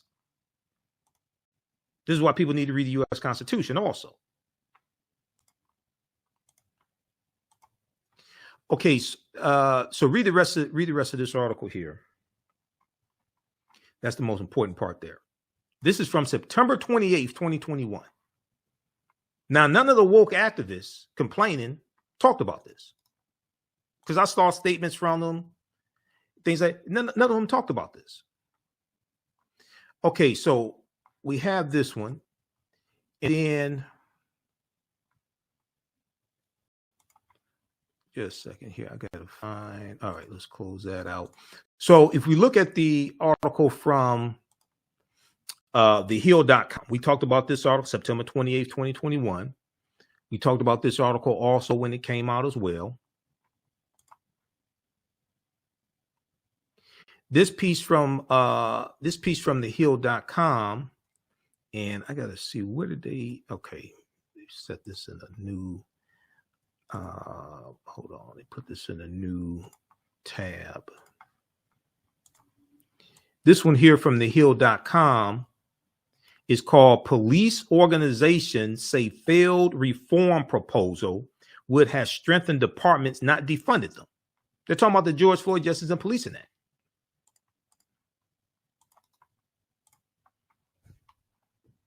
Let's look at this one here. I've got a bunch of information. I have polls we may talk about this some more Monday. I have poll after poll after poll that shows the majority of African Americans don't want to defund the police. They want safe police, and they want rogue officers, those that unjustly kill African Americans, things like this. They want them prosecuted, but they don't want to defund the police. This is from thehill.com, September 28th, 2021. Police organizations say failed reform proposal, referring to the George Floyd Justice and Policing Act, would have strengthened departments, not defunded them, because Tim Scott lied. 2 police associations released a statement expressing disappointment over police reform negotiations ending on Capitol Hill last week after a bipartisan group of lawmakers said it had reached an impasse. The International Association of Chiefs of Police and the Fraternal Order of Police, the FOP, are disappointed that the Senate, the U.S. Senate negotiators, could not reach an agreement on police reform legislation, and we thank all those members of Congress who participated, who partnered with us in the effort. The joint statement from the International Association of Police Chiefs and the Fraternal Order of Police said, quote, despite media reports, at no point did any legislative draft propose defunding the police. It is our joint belief that the provisions under discussion would have strengthened the law enforcement profession and helped improve the state of community police engagement without compromising management and officers' rights, authorities, and legal protections. They're still talking about the George Floyd Justice and Policing Act. Problem is people haven't read what's in it. On Sunday, Senator Tim Scott, who is probably related to Isaiah T. Montgomery, who was the only African-American in the Mississippi State Legislature in 1890 during the Mississippi State Convention, where they voted to impose poll taxes and literacy tests and write that into the state constitution to suppress the African-American vote. And Isaiah T. Montgomery, being a former slave, voted to suppress the African-American vote. And he voted for the poll taxes and literacy tests. He was the founder of Bayou, Mississippi. He was a wealthy landowner, former slave. He was brain damaged, but at least his excuse for being brain damaged is that he's a former slave. Now, what's Senator Tim Scott's excuse for being brain damaged? Senator Tim Scott claimed that the bill advocated, quote unquote, defunding the police. That's not what the Fraternal Order of Police and the International Association of Police Chiefs said. That's not what Senator Cory Booker said. Senator Tim Scott went on Face the Nation and he said, quote, we said simply this: I'm not going to participate in reducing funding for the police after we saw major city after major city defund the police. Tim Scott said on CBS's Face the Nation. Meanwhile, Senator Cory Booker said the reform, referring to the George Floyd Justice and Policing Act, would have allocated, quote, millions of dollars more, end quote, to police. Senator Cory Booker helped write the bill. Meanwhile, Senator Cory Booker, Democrat of New Jersey, said the reform, referring to the George Floyd Justice and Policing Act, would have allocated, quote, millions of dollars more, end quote, to police. Now, does that sound like the George Floyd Justice and Policing Act is defunding the police? Or does that sound like it's funding the police? Well, that's what Biden said in his State of the Union address. And he talked about accountability, holding police officers accountable, all that stuff. Just like he did in his op-ed article, June 10th, 2020, for USA Today that people haven't read. And just like they explained here, when the talks broke down on the George Floyd Justice and Policing Act in September 2021. Quote, Cory Booker went on to say on CNN's State of the State Union, Cory Booker went on to say on CNN's State of the Union, quote, we want to help officers with mental health issues. We want to collect more data, so we should give more resources. That's what Biden was talking about in his State of the Union address. He just spent a few seconds talking about it, but that's what he was talking about. That's what the George Floyd Justice and Policing Act does. The House of Representatives has twice passed a sweeping bill named after George Floyd. And the bill bans chokeholds, carotid artery holds, and no-knock warrants at the federal level, overhauls qualified immunity, and creates a national police misconduct registry. But one of the most important things that the bill does is it lowers the federal standard that is required to federally criminally prosecute police officers. It lowers it from willful intent, which goes to state of mind, it lowers it down to negligence. Now, if you go to justice.judiciary.gov, judiciary.house.gov. Now, we talked about this here on this show before because we actually deal with real substance.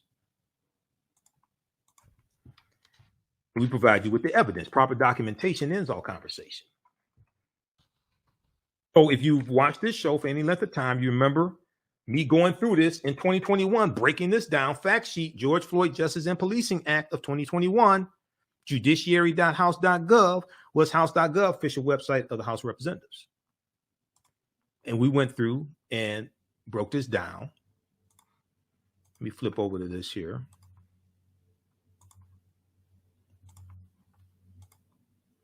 This fact sheet on what's in the George Floyd Justice and Policing Act and what it does. The George Floyd Justice and Policing Act is the first ever bold, comprehensive approach to hold police accountable. And it spends millions more. It gives millions more dollars to police department, but it deals with accountability. It does it in a responsible way. It doesn't defund the police. It funds the police. People don't read. It ends racial profiling.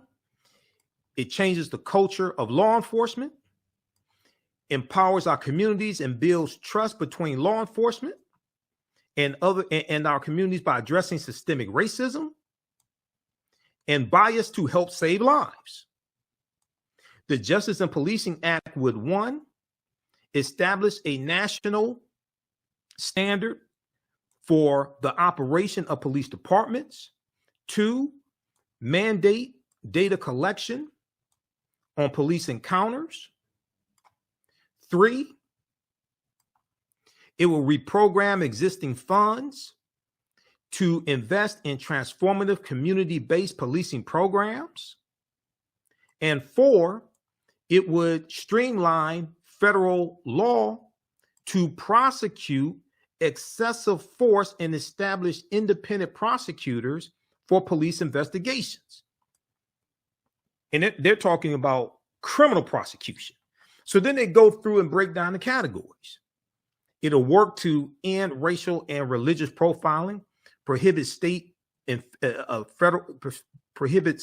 federal, state, local law enforcement from racial, religious, and discriminatory profiling, mandates training on racial, religious, and discriminatory profiling for all law enforcement, requires law enforcement to collect data on all investigatory activities, saves lives by banning chokeholds and no-knock warrants,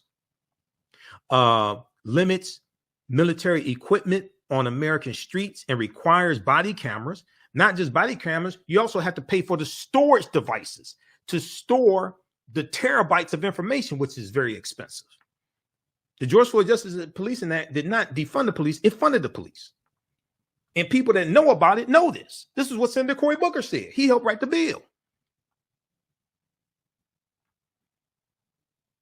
requires federal uniform officers to wear body cameras and requires state and local law enforcement to use existing federal funds to ensure the use of body cameras, requires marked federal police vehicles to have dashboard cameras, hold police accountable in court, It would make it easier to prosecute offending officers. Okay, let me blow this up for the people with bad eyes. It would make it easier to prosecute offending officers by amending the federal criminal statute to prosecute police misconduct. They're talking about federal prosecution, they're talking about criminal prosecution, putting them in prison. The mens rea requirement in 18 U.S.C. section 242 will be amended from willfulness, willful intent, which goes to state of mind, to recklessness, to a recklessness standard, which is a lower standard that federal prosecutors will have to meet to get a criminal conviction against police officers. Because willful intent means, the way it stands now, it means that you have to prove that. So it deals with depriving someone of their civil rights. Okay. The federal prosecution now deals with depriving someone of the civil rights. You have to prove that the officer willfully intended to deprive someone of their civil rights, which goes to state of mind. It's hard to prove. That's a high standard to meet. If you can lower the standard that has to be met for federal prosecution from willfulness down to recklessness, it makes it easier to prosecute officers at the federal level, which makes it easier to get convictions. That's a bigger deterrent than qualified immunity. Qualified immunity is a civil lawsuit. That's not a criminal lawsuit. They're not going to prison over that. That's suing them. And the other thing is that people don't talk about, one, the police unions are going to help them raise money if they lose in court. So they have to pay $10 million to a family. Police unions are going to help them raise money, one. Two, insurance companies are going to start selling police misconduct liability insurance. Just like doctors have to carry liability insurance, malpractice insurance, things like this. Insurance companies, if qualified immunity is repealed, and I'm not saying it shouldn't be, I'm saying it's a civil lawsuit. People ain't going to prison over that. A bigger deterrent is locking criminal cops up, putting them in prison. That's a bigger deterrent. The George Floyd Justice in the Policing Act would do both. Now, in May of 2021, there was rumbling between the talks between Senator Cory Booker, Karen Bass, and Senator Tim Scott that the sticking point was qualified immunity. Okay. Now, Representative James Clyburn of South Carolina said he did an interview with the Washington Post, May 2021. We talked about it here on this show. He said, if qualified immunity is the sticking point, if you can't get around qualified immunity, he said, take qualified immunity out of the negotiations, take it out of the George Floyd Justice and Policing Act, and get the rest of the bill passed. He said it doesn't make sense to keep going round and round and you can't get the bill passed. He said, take that bill out. He said, take qualified immunity off the table, take it out the bill, get the rest of the bill passed, and come back and get qualified immunity later. I said he's absolutely correct. What happened? They didn't do that. They kept going month after month, dealing with Senator Tim Scott, who was disingenuous. They were Senator Cory Booker and Representative Karen Bass were negotiating in good faith. Senator Tim Scott, Black Republican from South Carolina, was not negotiating in good faith. Then he went out and lied about why the whole deal fell apart in September 2021. So when this article came out from Washington Post, May 2021, we talked about it right here on this show because we actually deal with real substance. And we go through, break this stuff down. Representative Clyburn says qualified immunity doesn't have to be part of policing reform. May 9th, 2021. He was correct. He didn't say it wasn't important. What he was saying was, okay, this is a comprehensive bill. Problem is people haven't read what's in the bill. So if you go through and look what's in the bill, like I said before, the most important part of the bill is not qualified immunity. That's just what's talked about a lot in the media. So that's what people gravitate to because they haven't read what's in the bill. Most important part of this bill is dealing with 18 USC section 242 and lowering the federal standard to be able to criminally prosecute police officers from willfulness down to recklessness. That's the most important part of this bill. So Clyburn is saying, you look at the rest of the stuff in here, investigate police misconduct, empower our communities to reimagine public safety in an equitable and just way. This is a powerful bill. Clyburn was saying, wait a second. You don't just sit there month after month dealing with this idiot. Okay, if he's saying, all right, qualified immunity is the sticking point, take qualified immunity out. Now let's get the rest of the bill passed. Because you need 10 Republicans in the Senate to vote for the bill. The bill had already passed the House of Representatives. The George Floyd Justice and Policing Act passed the House of Representatives March 3rd, 2021 by a vote of 219 to 211. All the Republicans voted against the bill. Actually, it was 220 to 212. We passed 220 to 212. The one Republican who accidentally voted for the bill put out a tweet and said he accidentally voted for the bill and he was going to change his vote. No Republicans in the House supported the bill. You need 10 Republicans in the Senate to support the bill because the bill doesn't qualify for the budget reconciliation process, which just requires 51 votes, a simple majority. You need 60 votes in the Senate. So you need 10 Republicans to vote for the bill. You can hallucinate whatever reality you want to. At the end of the day, you need 10 Republicans to vote for the bill. Clyburn knew this. So Clyburn said, House Majority Whip James Clyburn suggested Sunday that he would be willing to support policing reform legislation, even if it did not end qualified immunity, the legal doctrine that shields individual officers from lawsuits. Those are civil lawsuits. That ain't criminal. That's not criminal prosecution. It's a civil lawsuit. He said, Clyburn said, I will never sacrifice good on the altar of the perfect.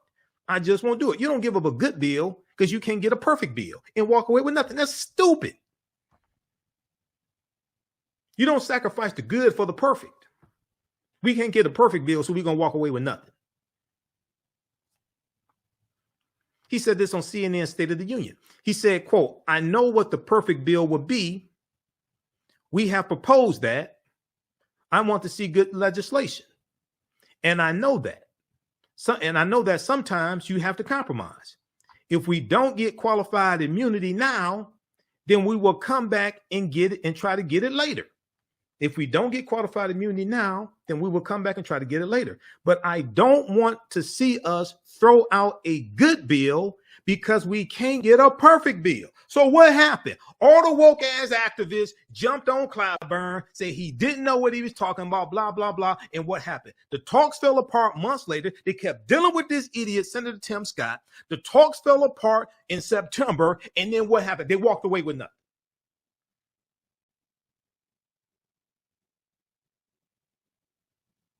And I said here on this show in May, we went through this article from the Washington Post. When this came out, right here on this show, I said Representative James Clyburn is absolutely correct. You don't sacrifice the good for the perfect and walk away with nothing. That's stupid. Clyburn's remarks were a departure from members of his own party who, along with civil rights activists, have pushed for the doctrine of qualified immunity to be eliminated or changed. Qualified immunity has become a sticking point, blah, blah, blah, whatever. And they walked away with nothing. They were trying to woke. Booker and Representative Karen Bass negotiated in good faith They tried to do the right thing, but they were negotiating with somebody who was disingenuous. Senator Tim Scott. Read the rest of this here. I said this back in May. I said, you don't keep sitting negotiating with this idiot. So what happened was they kept going. June, July, August, September. Talks broke down. It came out September 25th. Talks broke down. They're going to walk away with no bill. If you had taken qualified immunity out in May 2021 and said, okay, now let's get the bill passed. And if Tim Scott kept going and running in circles, you would have known he was full of sugar, honey, iced tea. Then you wouldn't have wasted 4 or 5 months still messing with them. You could have gone to plan B. But you lost that time dealing with him, and the time is ticking coming up on the midterm elections.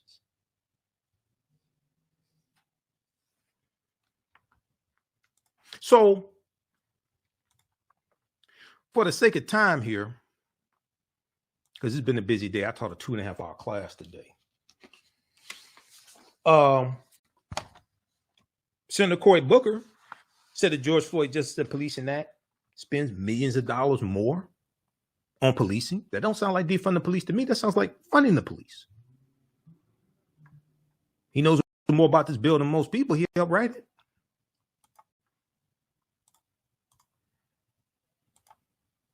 We talked about this article on this show when this came out, September 28th, 2021, from thehill.com. Washington Post, September 28th, 2021. Let's look at this article here from the Washington Post. Police groups say, quote, defunding the police, quote, was not proposed in reform talks, counter the GOP senator's claim.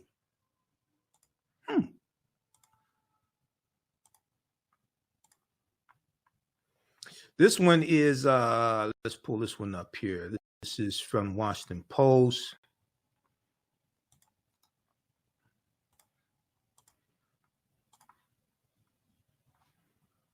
September 28th, 2021.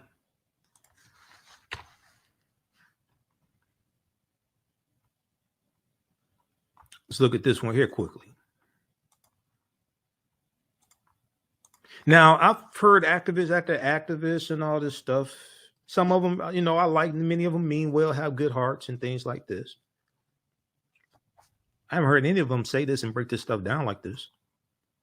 I've seen them on MSNBC, the Black News Channel. I heard Charles Blow on the Black News Channel, all this stuff. None of them are explaining this stuff. Police groups say defunding the police was not proposed in reform talks, counter the GOP senator's claim. Senator Tim Scott. September 28th, 2021.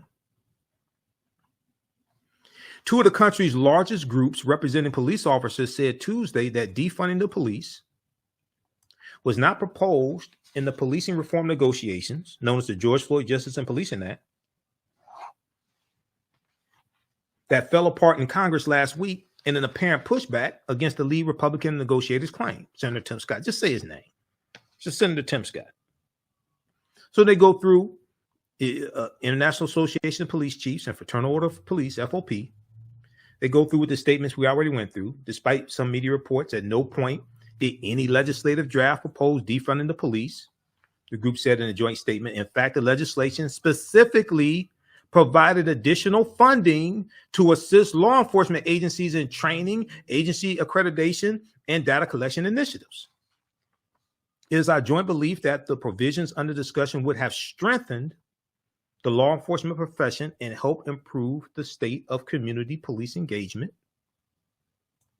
without compromising management and officers' rights, authorities, and legal protections.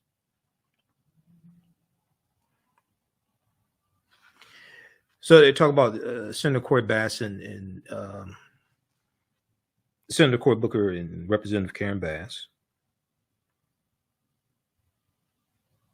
After the talks fell apart with the deal with Senator Tim Scott, Senator Tim Scott blamed Democrats, claiming that their push to defund law enforcement made it impossible to agree to on legislation, because this is going to be one of Republicans' talking points in the 2022 midterm elections. Democrats want to defund the police. Defunding the police has never been a platform of the Democratic Party. Now, you've had some Democrats, some members of the House of Representatives, Alexandria Ocasio-Cortez, Cori Bush in Missouri. You have some Democrats who advocate for defunding the police. But defunding the police has never been part of the Democratic platform, the National Democratic platform. There's never been part of that. Republicans don't care. They're going to lie and say it anyway. They're going to lie and say Democrats are for defunding police. They even tried to say, even during the presidential election in 2020, Trump was saying that Biden was for defunding the police. That's one of the reasons why Biden did that article for USA Today. And was like, no, I'm not. President Biden, Democratic congressional leaders, and Representative Karen Bass and Senator Cory Booker have rejected the idea of slashing police departments' budgets.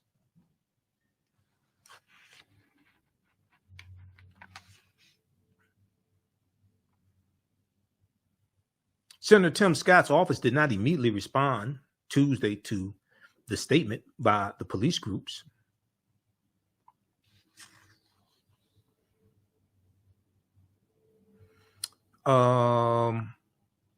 So in a tweet Monday, Senator Tim Scott urged Democrats to come back to the negotiating table.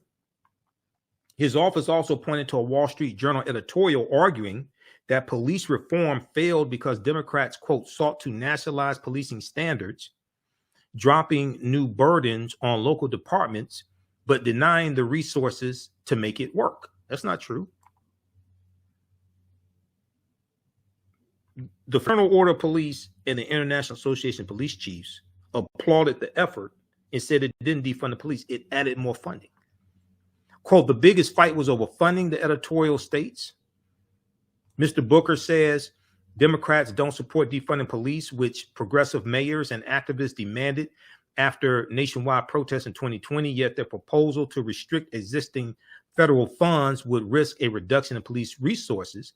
It made funds contingent upon meeting certain benchmarks. It made funding contingent upon meeting certain benchmarks.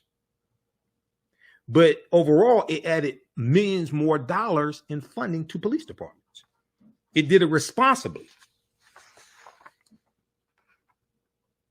So read this one as well, Washington Post. I have a whole lot more information here. I just don't have the time to get through it because we did a 2-hour show. It's a 2-hour show. We're already over. So look at this one here from NBC News. How Democrats went from defund the police to refund the police. Even though defund the police was never part of the official Democratic platform, you had some Democrats who supported defunding the police. However they want to interpret defunding the police to be. Let's look at this right here. I'm still waiting on people to break this down. I'm watching people on MSNBC and Black News Channel, all this stuff, get paid to do this, and none of them are explaining this. Have you seen anybody break this stuff down like this? I don't get paid to do none of this stuff. Have you seen anybody break this down like this and provide evidence?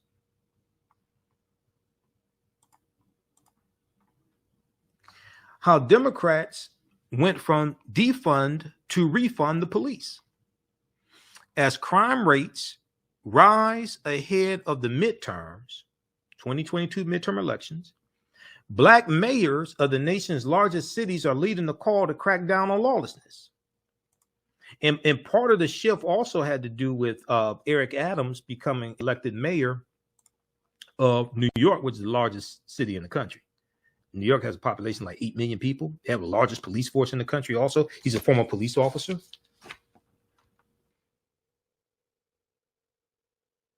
A young Democratic member of Congress declared defund the police movement dead on Thursday, and Black Democratic mayors from San Francisco to New York, Chicago to Washington, D.C. are moving to increase police budgets and end the reign of criminals. as violent crime surges ahead of the November 2022 midterm elections, President Joe Biden and the Democratic Party are toughening their talk on crime and refunding the police only 2 years after some progressive activists took up the call to defund the police. Now, Mayor Michael Nutter, the former mayor of Philadelphia, said in an interview, quote, people are still against crime and people want to be safe. People are still against crime and people want to be safe. Now, what I've talked about here on the show before, and I've said this on Roland Martin Unfiltered as well, we have to focus on the 4 R's: reduce responsibilities and reallocate resources. Reduce responsibilities and reallocate resources. The reason why is because when you shrink the responsibilities that police are responsible for, okay? Somebody with a gun don't have to show up to everything. If you have somebody, you have a homeless person laying on a park bench, somebody with a gun don't have to show up to that. Somebody, a mental health professional may need to show up for that. So when you reduce the responsibilities of police departments, especially in major cities, now some things may vary. There are 18,500 police departments across the country. The majority of control over policing is not at the federal level, it's at the state level because of the 10th Amendment to the U.S. Constitution. So when you reduce the responsibility of police departments, generally, that frees up some type of funding that can be redirected into other areas that deals with prevention, deals with mental health, deals with education, job training, things like this. But it's not just going in snatching funding from police departments. Because just snatching funding from police departments, generally speaking, there may be exceptions if a police department has excesses of millions and millions of dollars. But generally speaking, just going in and snatching dollars from police departments' budgets, but still leaving them with the same amount of responsibilities, the same amount of backlog of cases. And then you have some police departments that are understaffed because you have police officers who've retired, who've left the profession, things like this. After the 2020 social justice protests and things like this during the summer of 2020 behind the killing of George Floyd, things like this, you have some police departments that are understaffed and they need to hire more officers.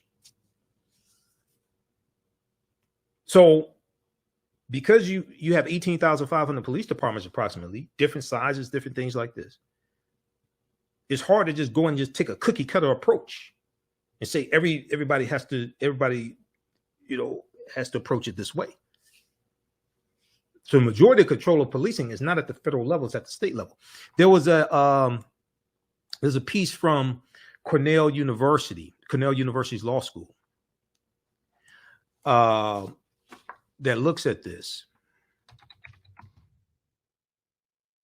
and it deals with what is that? Can we find that?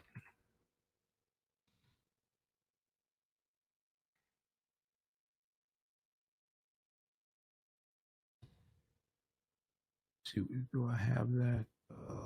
Users donation. That's not it. I thought I bookmarked it. Legal information, 14, that's 14th Amendment. This is dealing with the 10th Amendment, but it deals with, you know what, okay, that's the Amistad case. That's not what I want. Let me see if we can find this.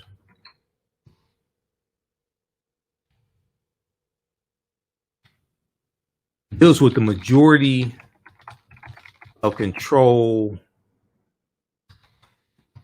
over policing is at the state level. That's what it deals with.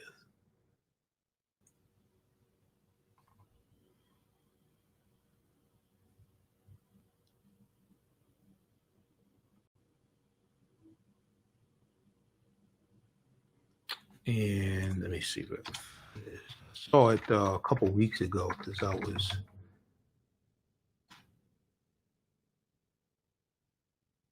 okay, this right here, police powers. Yeah, this right here, police powers.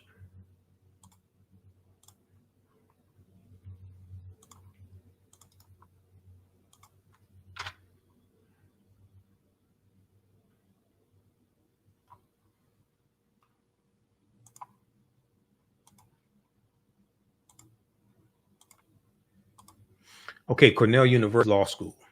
Cornell Law School. Police powers. Police powers are the fundamental ability of a government to enact laws to coerce its citizenry for the public good, although the term eludes exact definition. The term does not directly relate to common connotation of police officers charged with blah, blah, blah. The division of police power in the United States is delineated in the 10th Amendment to the U.S. Constitution, which states, quote, the powers not delegated to the United States by the Constitution, nor prohibited by it to the states, are reserved to the states respectively or to the people, end quote. The powers not delegated to the United States by the U.S. Constitution, nor prohibited by it to the states, are reserved to the states respectively or to the people. That is, in the United States, the federal government does not hold a general police power, but may only act where the Constitution enumerates a power. It is the states then who hold the general police power. The majority of control over policing is not at the federal level, it's at the state and local level, based upon the 10th Amendment to the U.S. Constitution, which deals with states' rights. This is a central tenet to the system of federalism, which the U.S. Constitution embodies. Read the rest of this. So at the federal level, they can only go so far.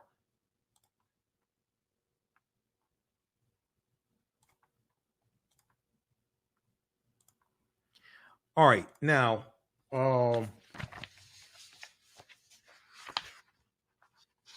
let's just look at, just for the sake of time,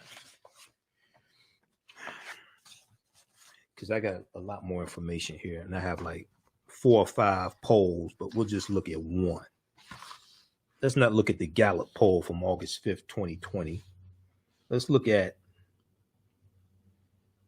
let's look at USA Today Ipsos.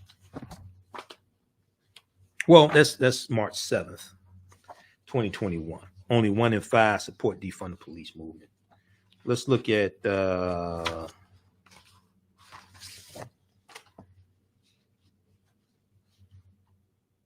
let's see here.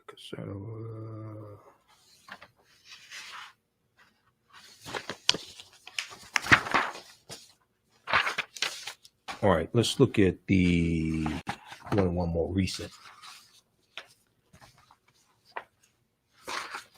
Let's look at this one here from Washington Post. July 2nd, 2021. Concern over crime is growing, but Americans don't just want more police. Also, Slate.com has a good article dealing with a poll as well. But specifically, this talks about how the majority of African Americans don't want to defund the police either. And poll after poll after poll shows this. Okay. Let me pull this up here. This is from Washington Post. I have this up here in Firefox.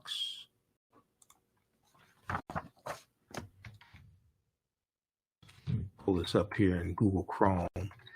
Concern over crime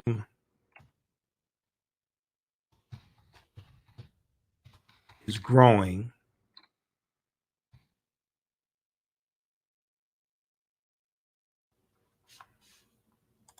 Okay, let's pull it up here. Let's do it like this.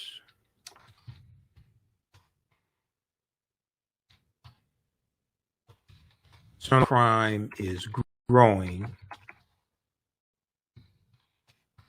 but Americans don't just want more police.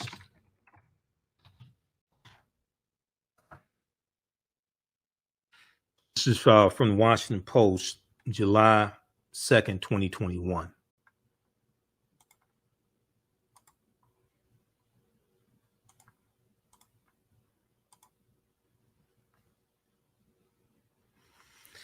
This is a Washington Post ABC poll, July 2nd, 2021. Concern over crime is growing, but Americans don't just want more police. Cleve R. Woodson Jr. and Scott Clement. Concern over crime has reached the highest point in 4 years amid a spike in killings in big cities and an uptick in violent crime, according to a Washington Post ABC poll released Friday. And the percentage of Americans who say crime in the United States is extremely serious has reached its highest point in 2 decades. The poll also finds a sizable majority believe racial discrimination still exists in the country and say they hope that communities can find solutions to crime beyond putting more police officers on American streets, such as providing economic opportunities to people in low-income communities. The poll reflects a larger debate raging in city council chambers, activist circles, and even the White House about whether the nation can mitigate a troubling recent spike in violent crime and still make progress on the police reforms that gained momentum after George Floyd was murdered by a Minneapolis police officer. A 59% majority of Americans believe crime is an extremely or very serious problem in the U.S., according to the Washington Post ABC poll, an increase from 51% in the Gallup poll last fall 2020, and the highest level since 2017. Okay.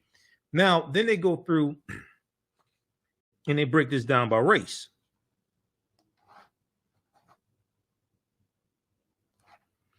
And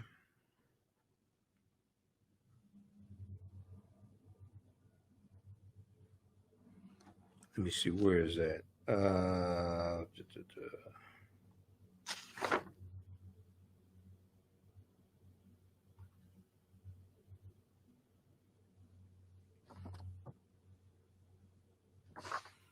If we go through and look at this quickly here.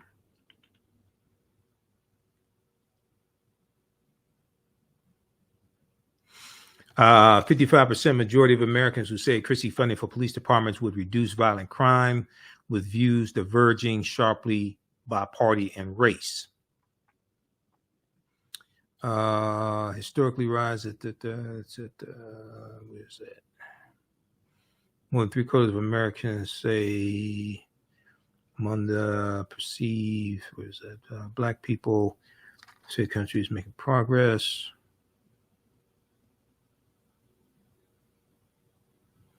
Okay, that's dealing with, hold on, where is that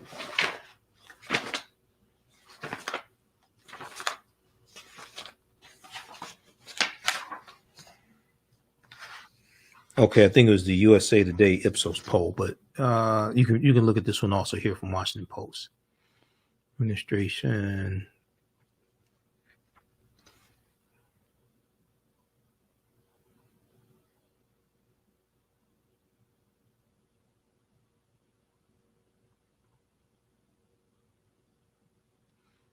Reduce crime, breakdown. Okay, that is it.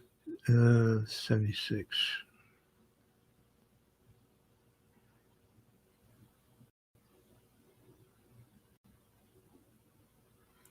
Among us, more than 7/10 say violent crime would be reduced by stricter gun laws, etc. Okay, the one I was looking for was the Ipsos poll.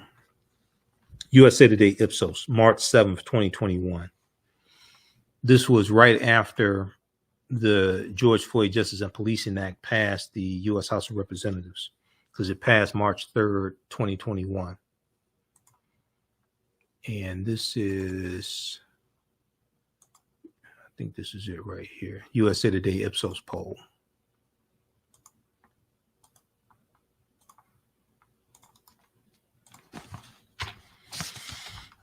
Support to redistribute. So fewer than 1 in 5 support defund the police movement. USA Today Ipsos poll finds.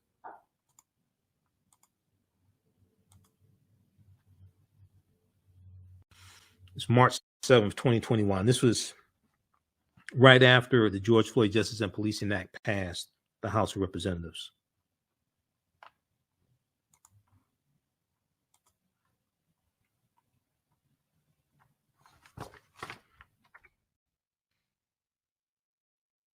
So if you go through and look at this here, support to redistribute police department funding has decreased among Americans since August of 2020 after a summer of protests had erupted across the country against racial injustice and police brutality, a recent Ipsos USA Today poll found.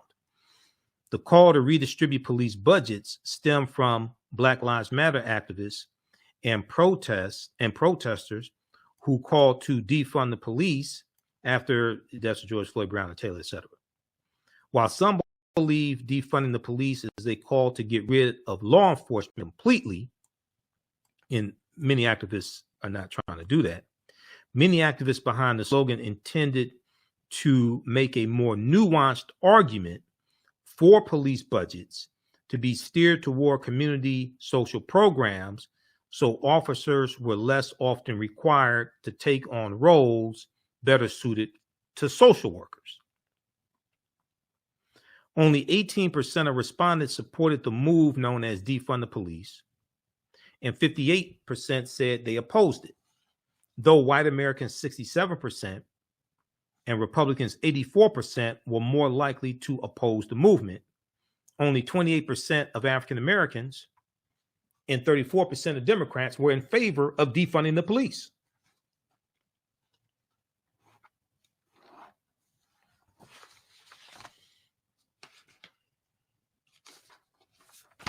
You can look at the Gallup poll from August of 2020. Where's the Gallup poll?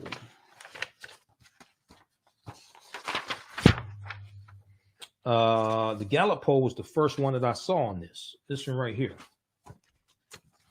Black Americans want police to retain local presence, but it's the type of policing. They still want to hold rogue officers accountable. They still want criminal officers locked up, things like that.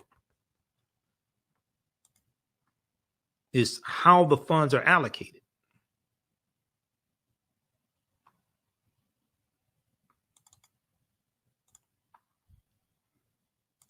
Let me pull this one up here, right here from Gallup.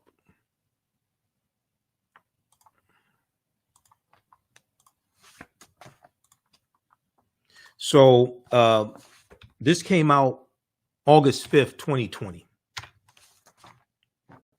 This is during the summer when you had the social justice protests.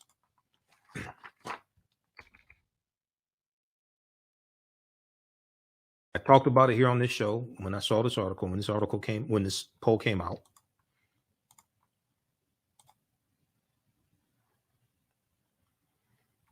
Black Americans want police to retain local presence. It's the type of presence. It's the quality of policing, not bad policing. We're against police brutality.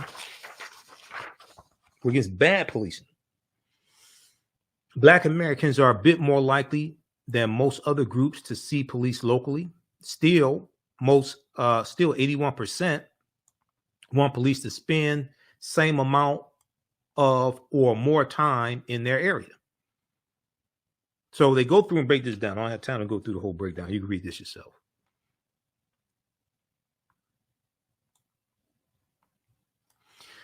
When asked whether they want the police to spend more time, the same amount of time, or less time than they currently do in their area,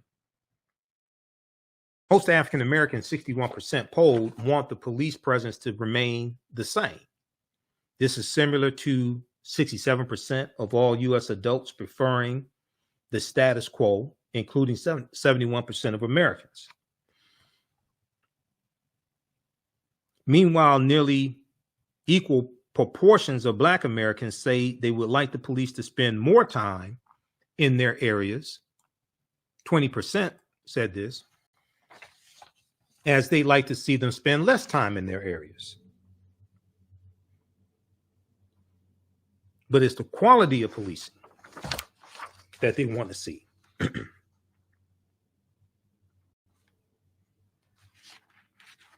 So you can read the rest of this also.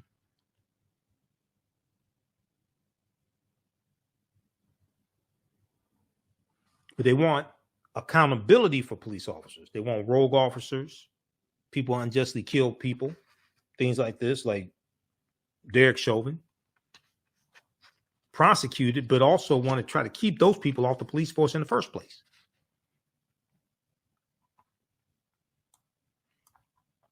Okay, so read this from Gallup, August 5th, 2020, because it's like 7 pages. I printed this out of 7 pages. I don't have time to get through all of it. It's 7 pages. Okay, so check that out as well. Look at the fact sheet that we went through about what's in the George Floyd Justice and Policing Act. Because it does fund the police, it actually funds the police, but it does it in a responsible way, and it does it in a way to provide more accountability, holding police officers accountable.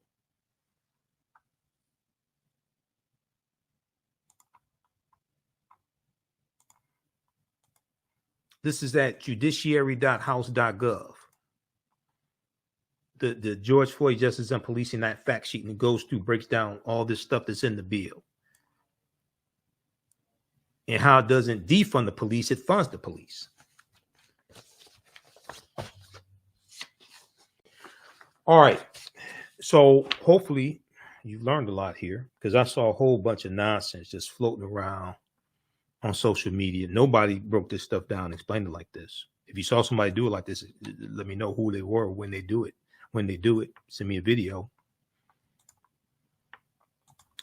Okay.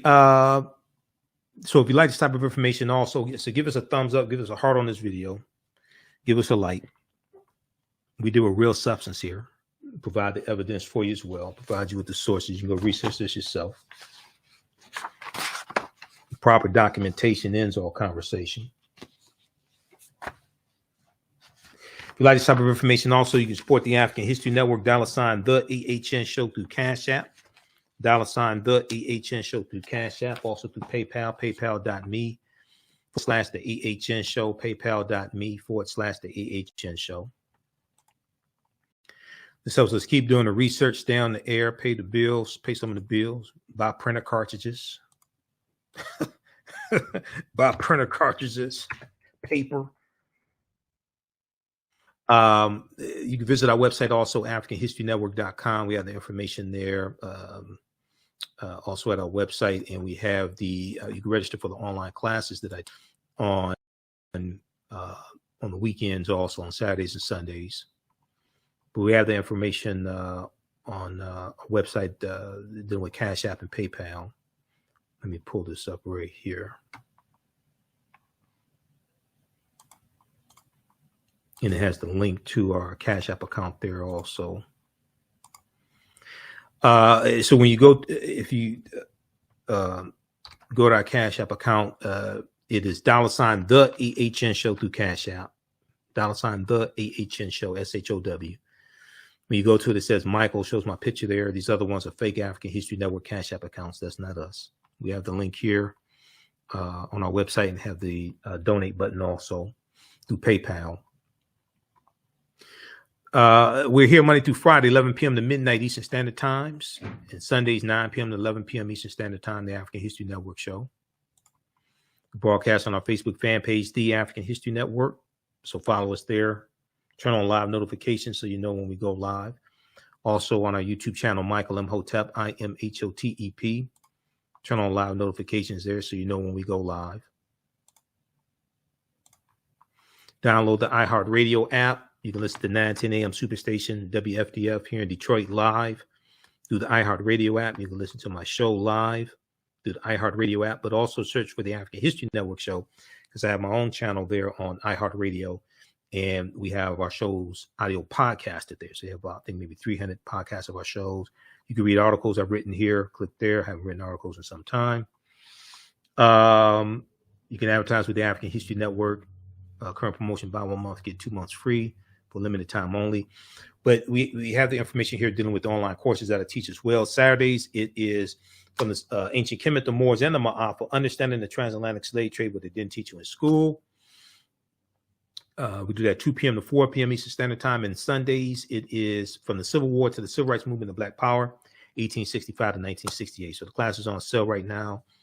Limited time only, $60, regularly $130. You have the bundle pack. You register for both classes for $100. If you've taken any of my online classes in the past, and I've been teaching them since 2017, if you've taken any of my online classes in the past, email me at TheAHNShow@AfricanHistoryNetwork.com. You'll get 50% off on the classes, okay? And I'm going to post a link here on the thread of the broadcast. So as soon as you register, we have archived content. We do the sessions live. All the classes are archived and recorded. You can go back and watch them anytime. So as soon as you register, you can watch the classes that we did this weekend, okay? You can watch that. So we'll post a link here. All right, I got your email, Kenya. Also, I got to get on that on Monday. Jump on that on Monday. Okay, look, we're way over time. We have to get out of here. We'll be back Monday. Remember, right now is correct. Wrong behavior is not over till we win. Wakanda forever, and we'll talk to you next time. Peace.